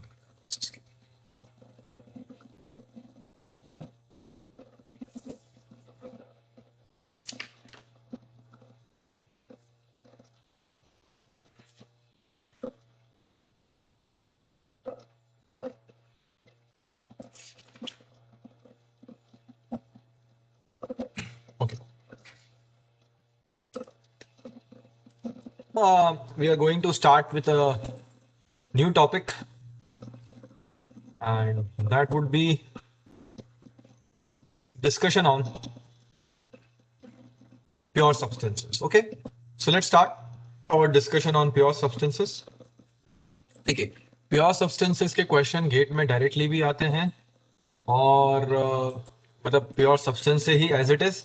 इसके अलावा इनडायरेक्टली इन द सेंस कि आपको, फॉर एग्जांपल कि let's say you have application of thermodynamics में पावर प्लांट पढ़ेंगे हम लोग, तो वहां पर भी आपको इस टॉपिक से रिलेटेड क्वेश्चंस देखने को मिले।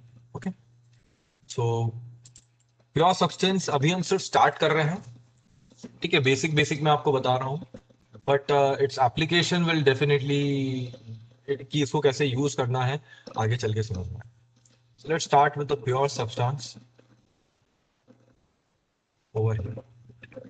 इसी फाइल में मैंने प्योर सब्सटेंस स्टार्ट किया है, मैं यहाँ पर एक बार इंफॉर्मेशन के लिए लिख देता हूँ ताकि हमें आइडिया रहेगा। पेज ओवर हियर,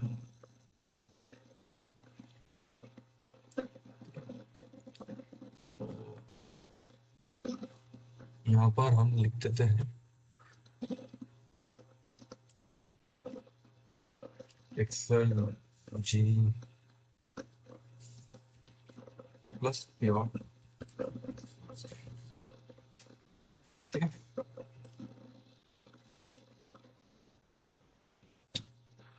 चलिए, तो प्योर सब्सटेंस होता क्या है, सबसे पहले तो ये देखते हैं। So very simple language if I से, a pure substance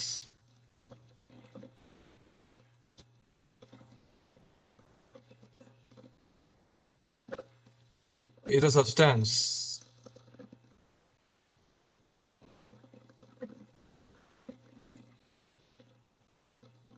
of constant chemical composition।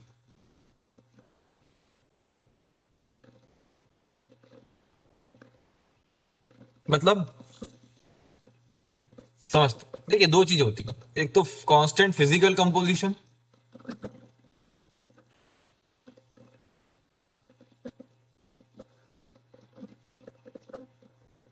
Plus constant chemical composition.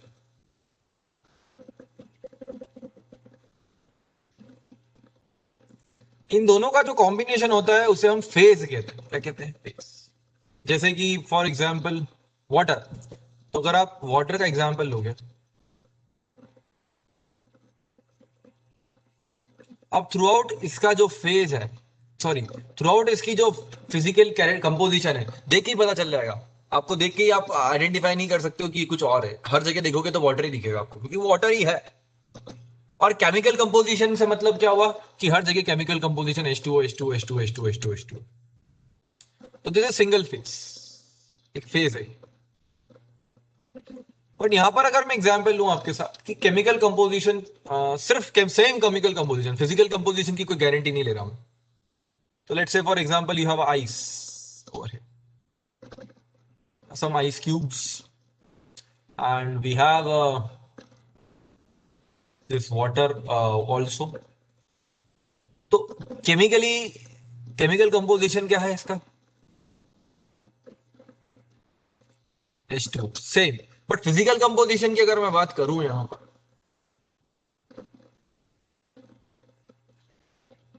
तो दोनों का अलग अलग है। आइस देख के ही पता चल जाएगा आपको। जब देख के कोई चीज अलग लग रही है तो डेफिनेटली फिजिकल कंपोजिशन तो अलग अलग होगा ही ना, no doubt in it. So for that reason I will say that physical composition is different. तो उससे कोई फर्क नहीं पड़ता अगर फिजिकल कंपोजिशन सेम है या डिफरेंट है, बट केमिकल कंपोजिशन अगर सेम है तो हम इसे प्योर सब्सटेंस कहते हैं। तो pure substance can be combination of two और more films, can be combination of two films।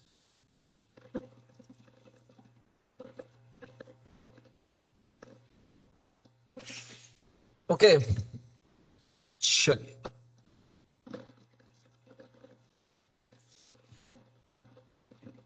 Combination of two और मोर फिल्म्स। अब यहाँ स्टीम भी होती है अगर साथ में, तो आइस, वाटर और स्टीम तीनों का कंपोजिशन तो H2 ही होता है, केमिकल कंपोजिशन, बट फिजिकली तीनों अलग दिखती। Therefore it has a different films ना।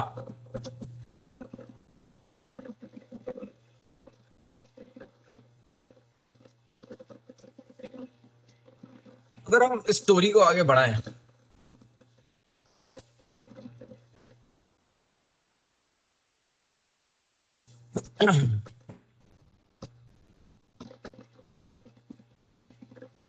तो हम अभी वाटर को एज ए रिप्रेजेंटेटिव यूज करते हैं और प्योर सब्सटेंस के ग्राफ को प्लॉट करते हैं। सबसे पहले पीवी ग्राफ बना, तो चलिए पहले वाटर के अलावा किसी का बनाते हैं इन जनरल। तो फॉर अ प्योर सब्सटेंस फिर वाटर का बना। देखिए अभी स्टेट वन मान लेते हैं वो सॉलिड स्टेट,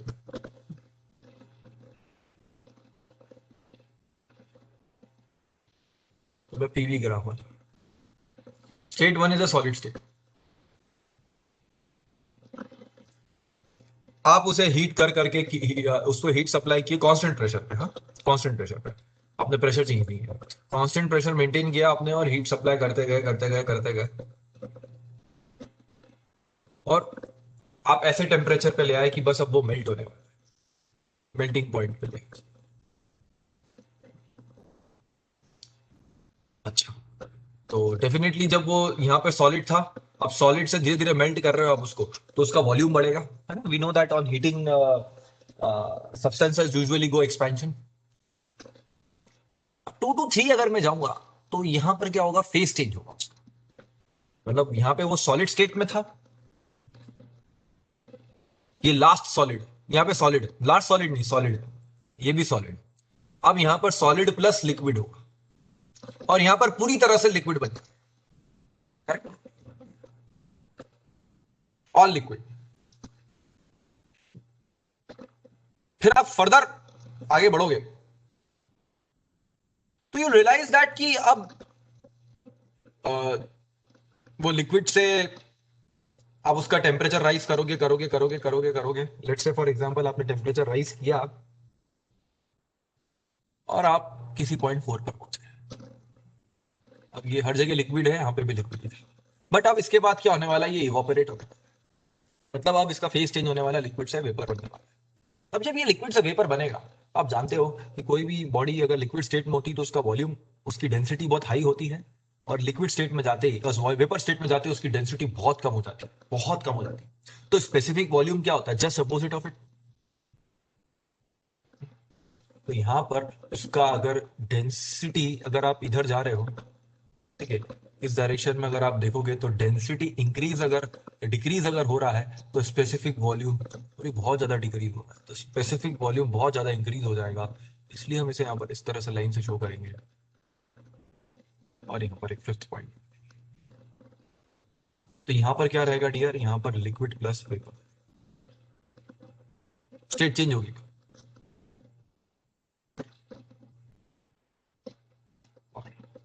यहाँ पर एवरीथिंग वुड बी वेपर, उसके बाद सब कुछ वेपर,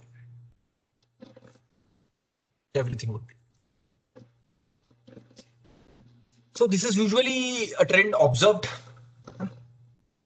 अब ये मैंने मान लीजिए किसी एक पर्टिकुलर प्रेशर पे किया, एक बार एटमॉस्फेरिक P1 किसी भी प्रेशर पे किया, इसी एक्टिविटी को अगर हम किसी और प्रेशर पर करें, लेट्स से फॉर एग्जांपल, तो लेट्स से हायर प्रेशर पे करें, तो ये 2 पॉइंट है, ये 3 पॉइंट है, यहाँ 4 पॉइंट आया, यहाँ 5 पॉइंट आया, और दिस इज एनी अदर।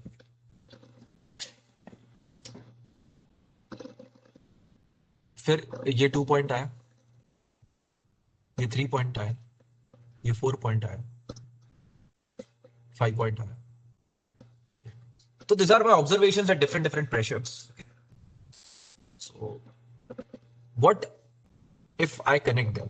तो जैसे कि इंटरमीडिएट तो और मैं बना देता हूँ, इस तरह से मुझे रिजल्ट्स देखने को मिल रहे हैं। So let us connect them. So if I connect them, I'll get a line. If I connect them, I'll get a line over here.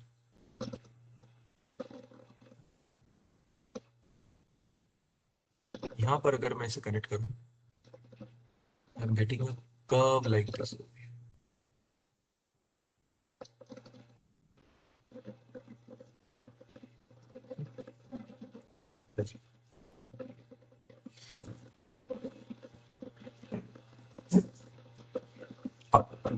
इसे अगर आप थोड़ा सा और नीचे लेते हैं, यहाँ पर डेंसिटी डिक्रीज, ऐसे बोली,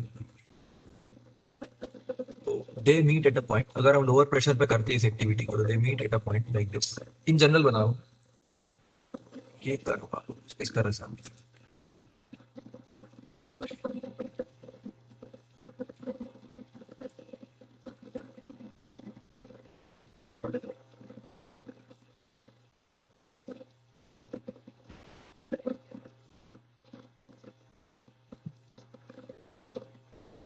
तो ये सारे 4 पॉइंट्स हैं आपके, ये 3 पॉइंट्स हैं, ये 2।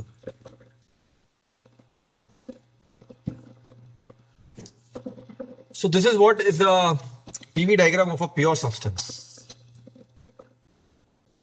This is what I called as a PV diagram. इसको डिटेल में समझेंगे इसका मतलब क्या हुआ और ऐसा क्यों आया। PV diagram of pure substance other than water. Other than water. Other than water क्यों कह रहा हूं कि देखिए यहां पर एक चीज समझिए, ये सॉलिड स्टेट थी, ये फिर सॉलिड स्टेट थी। अब सॉलिड से लिक्विड जब जा रहे हो यहां पर आप, तो वाटर के साथ क्या होता है ना, when you go from 2 to 3, water जब मेल्ट होकर आइस में कन्वर्ट होता है तो उसकी डेंसिटी बढ़ जाती है, मतलब वाटर लिक्विड स्टेट में ज्यादा डेंस हो जाता है वो कन्वर्जन के टाइम। मतलब अगर आप -0 डिग्री पर आइस और -0 डिग्री पर वाटर को कंपेयर करोगे तो -0 डिग्री वाटर ज्यादा भारी होगा, मतलब उसकी डेंसिटी ज्यादा होगी, मतलब स्पेसिफिक वॉल्यूम डिक्रीज हो जाए लाइक दिस।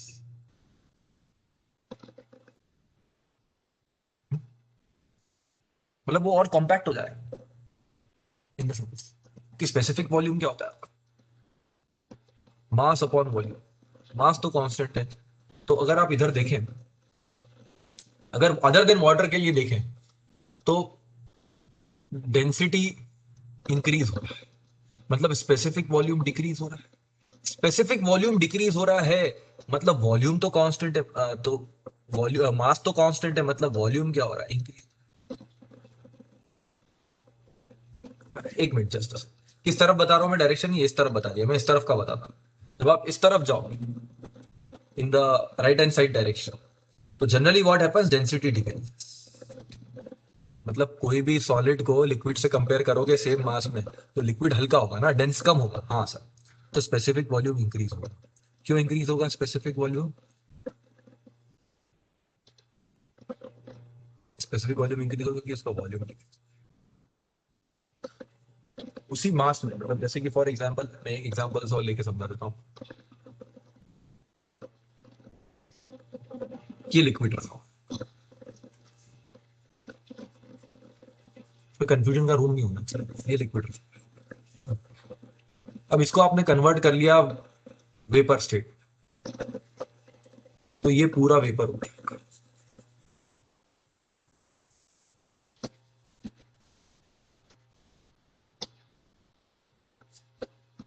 तो पहले आपका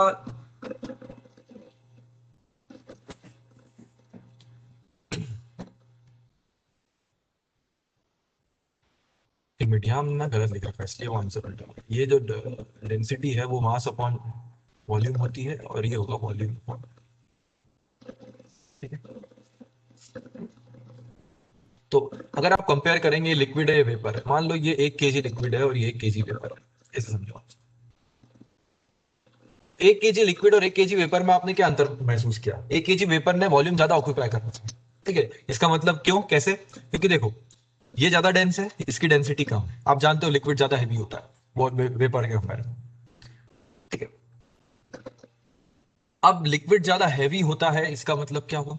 इसका मतलब ये हुआ उसकी डेंसिटी रिलेटिवली वो ज्यादा डेंस होता है, तो लिक्विड की डेंसिटी ज्यादा है। तो डेंसिटी आपकी क्या हो रही है जब लिक्विड से वेपर जा रहे हो, डिक्रीज हो रही है। स्पेसिफिक वॉल्यूम इंक्रीज हो रहा है, और वॉल्यूम क्या हो रहा है सर? वॉल्यूम, इसको देखो ना, ये अगर इंक्रीज हो रहा है, ये कांस्टेंट है तुम्हारा, दिस इज कांस्टेंट।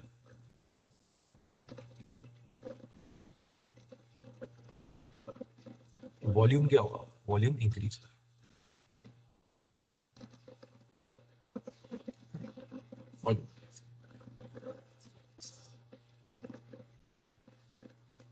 तो सॉलिड होता है यहाँ पर इसी जगह, सॉलिड थोड़ा सा कम, थोड़ा सा कम, ये ज्यादा कॉम्पैक्ट होता है। मास सेम है, 1 KG solid, mass same. But water के केस में ऐसा नहीं होता। वाटर केस में ये तो होता है, वाटर केस में ये तो वाटर केस में होता है, बट ये नहीं होता। जब 1 केजी सॉलिड और 1 केजी, मतलब वाटर के केस में क्या होगा, अगर आप -0 डिग्री आइस की बात करो,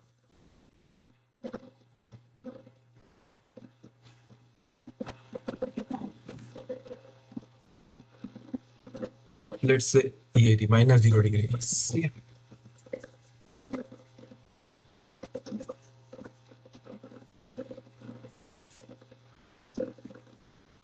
अब आइडियली क्या होना चाहिए, जब ये 0 डिग्री वाटर बनेगा, तो इसके पाना यहाँ चाहिए, एक्सपेक्टेशन तो यही कि इंक्रीज होना चाहिए, बट वो डिक्रीज हो जाए। Is what happens in reality, observation. अब उसके पीछे केमिस्ट्री है, that's we are not going to get into. अभी डिक्रीज का रीजन क्या दूंगा? डिक्रीज का रीजन तो केमिस्ट्री में छुपा है, बट डिक्रीज से मतलब क्या निकालूंगा? तो डिक्रीज दोनों का मास सेम है, ये 1 केजी आइस है फॉर एग्जाम्पल, और ये 1 केजी वाटर। हाँ, इसके बाद क्या होगा सर? इसके बाद भी ऐसा होगा क्या कि और डिक्रीज होगा? नहीं नहीं नहीं भाई, ऐसा नहीं है। इसके बाद तो ये वेपर पूरा ऑक्यूपाई कर लेगा। वेपर तो क्या, जितना वॉल्यूम दोगे उतना ऑक्यूपाई। वेपर तो वेपर है, गैस तो, वेपर क्या होता है, गैस होती है। तो ये 100 डिग्री वेपर। तो यहाँ पर अगर आप समझोगे तो हुआ क्या बेसिकली, हुआ ये कि यूजुअली आप जब तो इधर से इधर जाते हो वाटर के केस में। तो बाकी के केस में डेंसिटी जब आप पिघालते हो किसी चीज को तो डेंस कम होता है, बट वाटर केस में ड्यूरिंग दिस फ्रीजिंग या ड्यूरिंग दिस मेल्टिंग, मेल्टिंग बोल लो इधर और इधर बोल लो फ्रीजिंग, ऐसे जाओगे तो फ्रीजिंग। तो मेल्टिंग के केस में डेंसिटी बढ़ जाता है जब आइस से वाटर में जाना, स्पेसिफिक वॉल्यूम कम हो जाता है, तो वॉल्यूम ऑक्यूपाइड भी कम होता है, क्योंकि स्पेसिफिक वॉल्यूम होता है volume upon mass, mass constant है तो मतलब वॉल्यूम ही कम हुआ होगा तभी ये कम है। तो this is a basic logic over here in case of water. ये वाटर की बहुत ही इसे कहते हैं intrinsic property of the water, this is something very no इसे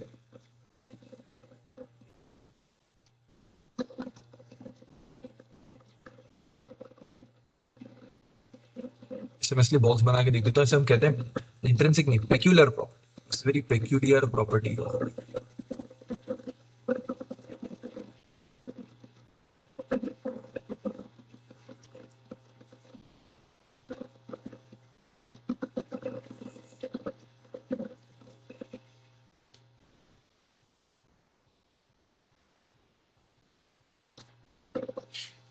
तो वाटर केस में क्या होगा, अगर आप वाटर केस में टीएस डायग्राम बनाने की कोशिश, ये पीवी डायग्राम बनाने की कोशिश करो,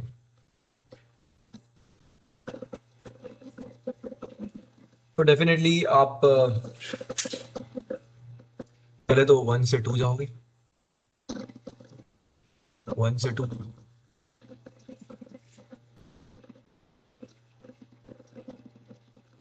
फिर 2 से 3 स्पेसिफिक वॉल्यूम डिक्रीज होगा, है ना। 1 पे क्या था, मान लो 1 पर है आपका -10 डिग्री आइस,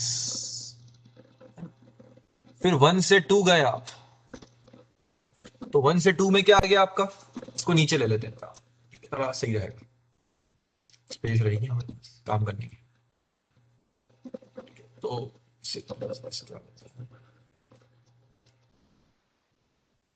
1 डिग्री, 1 पे -10 डिग्री आइस, फिर 2 पर गया, तो 2 पर ये 0 डिग्री आई, एक एटमॉस्फेयर की बात कर, let us say that this pressure I am taken as 1 atmosphere, then what will happen, then जब आप 2 से 3 जाएंगे तो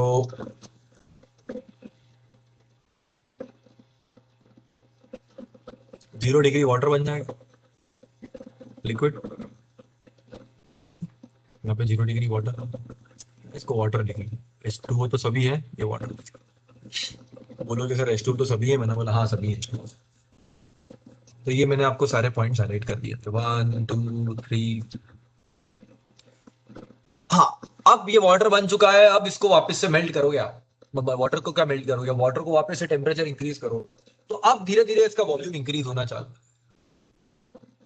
लाइक बस।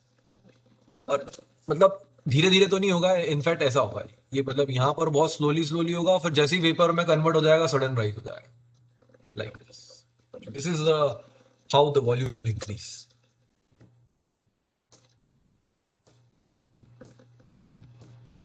ठीक है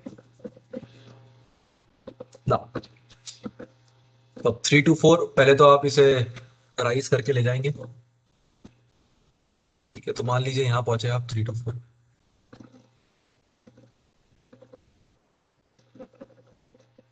और इनफैक्ट ये 3 पॉइंट है ना, इसके पीछे आता है 1 एटमॉस्फेयर, मतलब ये 1 पॉइंट था, 1 से 2 गए, 2 से 3 यहाँ आएगा,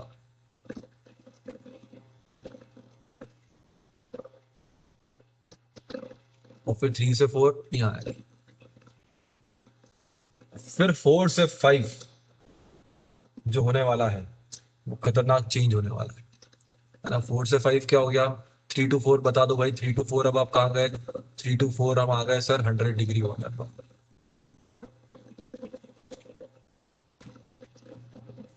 अब 100 डिग्री वाटर से आप कहाँ जाओगे,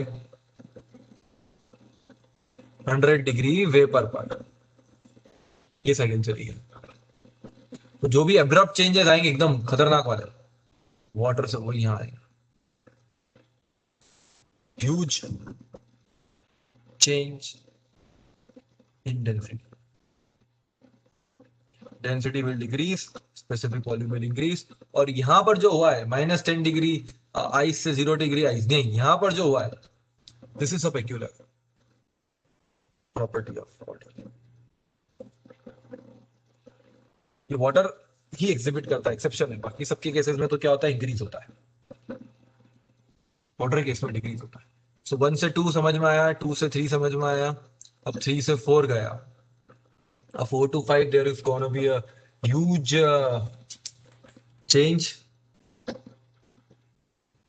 तो यहाँ से हम इसको 4 से कंटिन्यू करेंगे इस तरह से ना, 4 to 5 में काम करता हूँ, नीचे एक लाइन दिखा देता हूँ इस तरह से,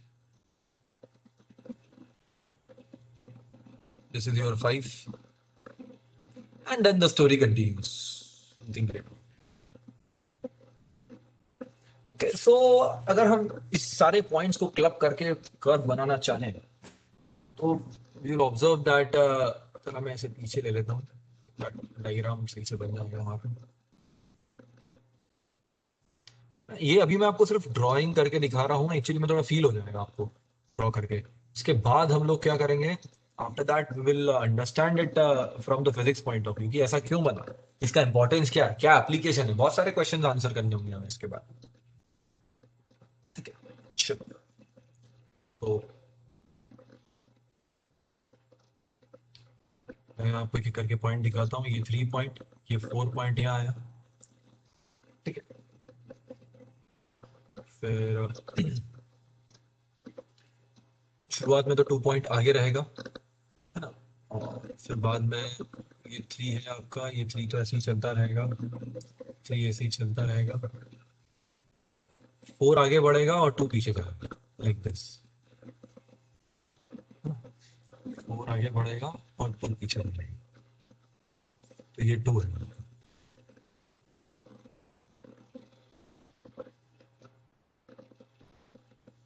और ये 4 है,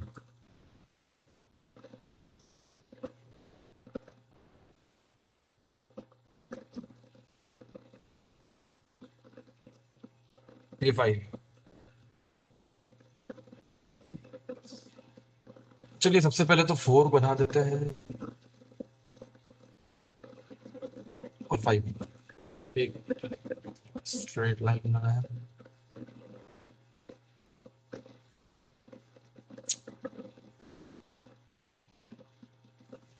भाई, और ये सब, ठीक है, ये सारे 5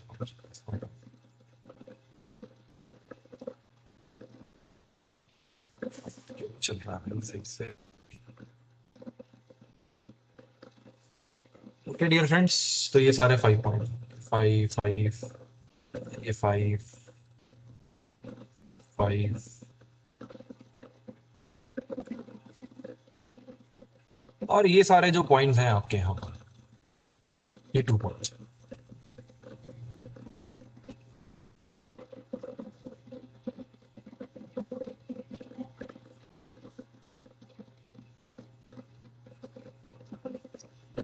और ये सारे 3 3 2,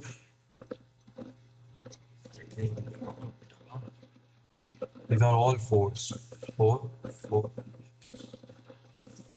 वाटर केस में इस तरह का बिहेवियर शो होता है, अगर आप कांस्टेंट प्रेशर लाइन ड्रॉ करेंगे तो 3 4 0 डिग्री वाटर टू 1, आप 1 तो रेंडमली यहीं से स्टार्ट कर सकते हैं, that is totally your choice. ये 1 से आपने स्टार्ट करा है यहाँ पर 1, फिर 1 से आप 2 पर गए, फिर 2 से पीछे 3 पर आए, फिर 3 से 4 पर गए, और 4 से अब्रप्ट चेंज हुआ, फिर 5 पर। This is a graph of PV diagram for water. अब यहाँ पर अगर हम देखें कुछ पॉइंट्स इंपॉर्टेंट, तो देखिए ये सॉलिड है, ये सॉलिड, अगर हम इस पॉइंट को मार्क करें यहाँ, तो ये पॉइंट इंपॉर्टेंट है काफी, क्यों? क्योंकि ये सेकंड पॉइंट की इंपॉर्टेंस ये है कि अगर आपने सेकंड पॉइंट को हम कहेंगे सैचुरेटेड पॉइंट, सैचुरेटेड, चलो एक मिनट हो गया,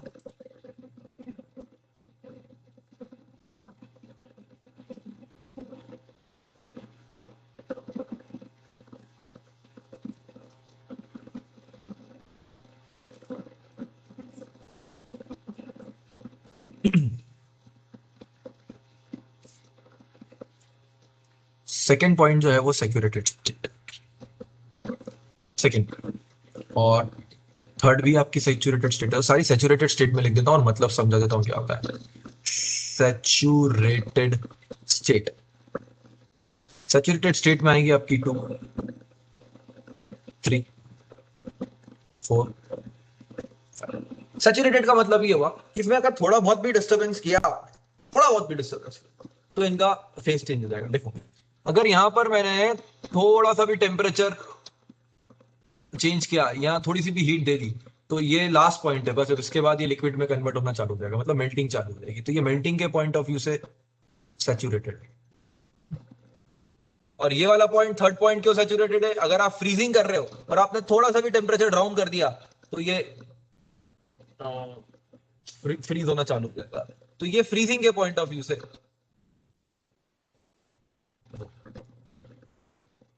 यहां पर आपने थोड़ा सा भी अगर टेम्परेचर राइज कर दिया, तो ये इवापोरेट होना चालू है।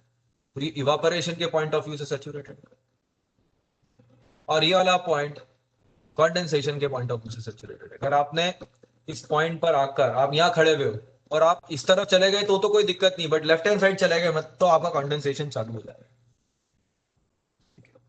कंडेंसेशन मतलब वेपर लिक्विड में कन्वर्ट होना चालू हो जाएगा। So that's why these 4 points are called as the saturated state points. Now,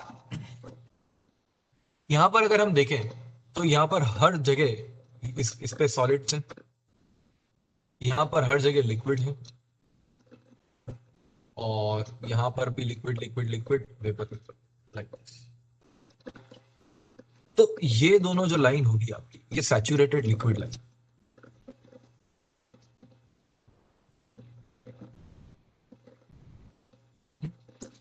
मतलब जो 3 और 4 से मिलके, तो ये मिलाएंगे, बनाएंगे सैचुरेटेड लाइंस। क्योंकि इधर गए तो फ्रीजिंग हो जाएगी और इधर गए तो इवापोरेशन।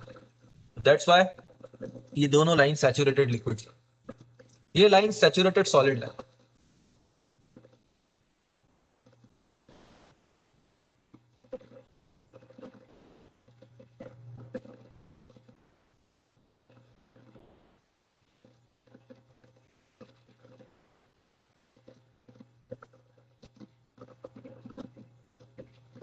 और ये सैचुरेटेड वेपर लाइन।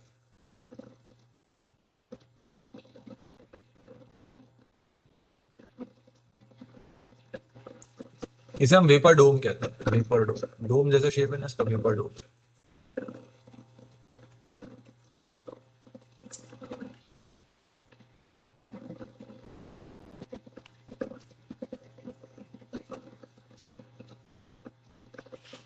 यहाँ पर लिक्विड प्लस वेपर है, सॉलिड प्लस लिक्विड है, यहाँ हर जगह solid, everywhere solid solid solid, solid plus liquid, liquid liquid liquid, liquid plus vapour vapour. So everywhere solid, solid plus liquid, liquid liquid liquid, liquid plus vapour.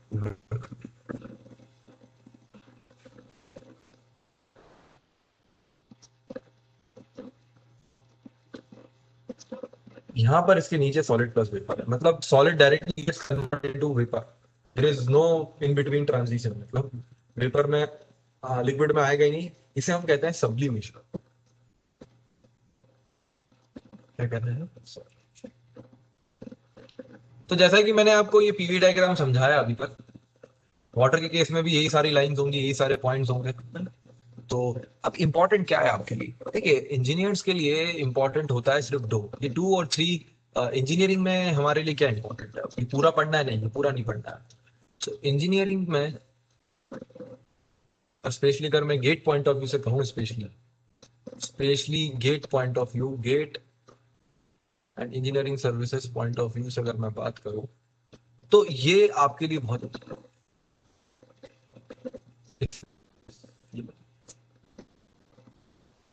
क्योंकि हमारा मकसद क्या होता है, हम लिक्विड को वेपर में कन्वर्ट करते हैं, और लिक्विड को जब वेपर में कन्वर्ट कर लेते हैं तो उससे हम पावर प्रोडक्शन में, जैसे वाटर को स्टीम में कन्वर्ट करके पावर प्रोड्यूस करते हैं, तो वाटर स्टीम में कन्वर्ट होगी, तो हमें आइस वाला फेज जो है वो इंपॉर्टेंट नहीं है। Are you getting this? That is not important for us. For that reason, we mainly focus our activities in this region, this liquid plus.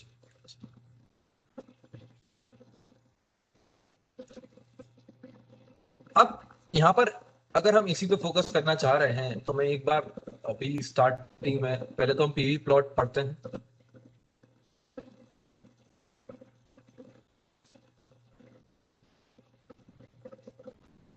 अब यहाँ पे बहुत क्वेश्चन आ सकते हैं. ये अगर पीवी ग्राफ है, देखिए पहला तो ये कि this region is known as this region. यहाँ पर जितने भी पॉइंट्स होंगे इसे सब कूल्ड पॉइंट कहेंगे. और ये जो बीच वाले पॉइंट्स हो जितने, so we call these points as wet region. This is called as wet region. And next, this region super heated region और rarefied. rarefied rarely यूज करते हैं बोलने में हम, बट होता है rarefied.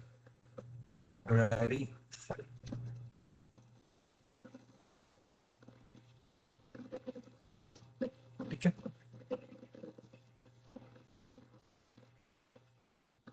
ना तो अभी हमें समझना है कि ये नाम क्यों दिए जाते हैं.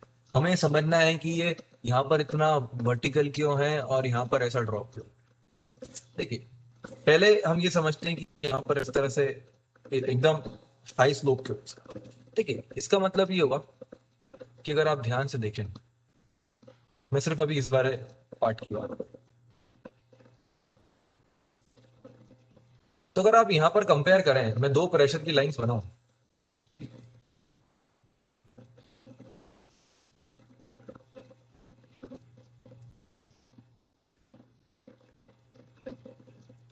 तो there is a huge change in pressure,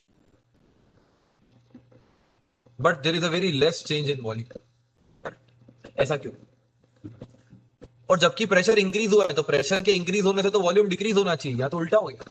देखो प्रेशर के इंक्रीज होने से वॉल्यूम में डेफिनेटली डिक्रीमेंट आया होगा, बट ध्यान रखें ये लिक्विड है, यहाँ पे लिक्विड है हर जगह. ये लिक्विड है, ये लिक्विड प्लस वेपर है और ये वेपर है. यहाँ कहीं तो भी सॉलिड है जिससे हमें कोई मतलब नहीं.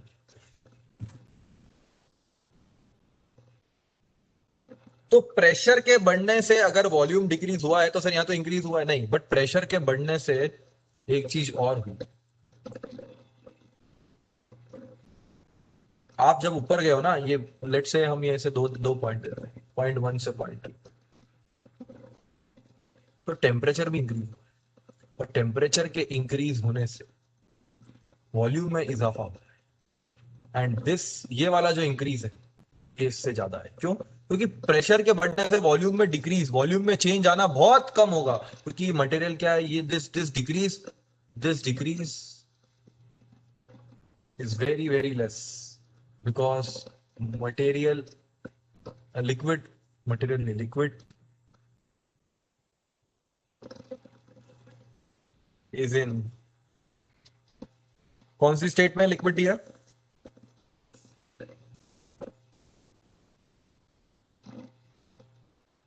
Liquid is in liquid state ना, incompressible state. Liquid is in incompressible state. Liquid is a incompressible state.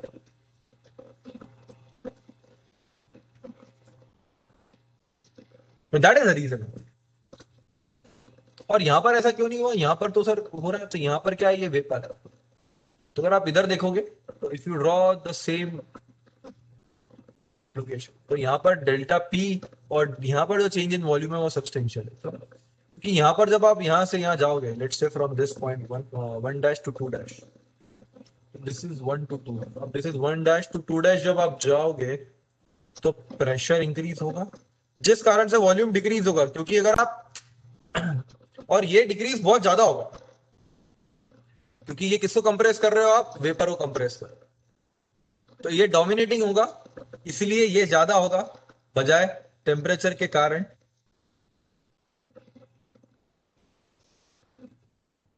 Volume में इंक्रीज। तो ये डिक्रीज इंक्रीज से ज्यादा होगा, इसलिए नेट इफेक्ट डिक्रीज होगा। तो हुआ क्या, दो कर्व्स आपस में इस तरह से चलेंगे, लिक्विड का ऐसा चलेगा और वेपर का ऐसा चलेगा, इस कारण से ये कॉमन पॉइंट पर है। और ये इरेक्ट इसलिए है, मतलब ये ऑलमोस्ट इरेक्ट इसलिए है क्योंकि वॉल्यूम में चेंजेस जो होंगे वो बहुत नेग्लिजिबल होंगे, क्योंकि वो लिक्विड स्टेट है। तो वॉल्यूम में चेंजेस प्रेशर के कारण तो नेग्लिजिबल होंगे, बट थोड़ा बहुत चेंज आएगा, जो इंक्रीज होगा वो टेम्परेचर में।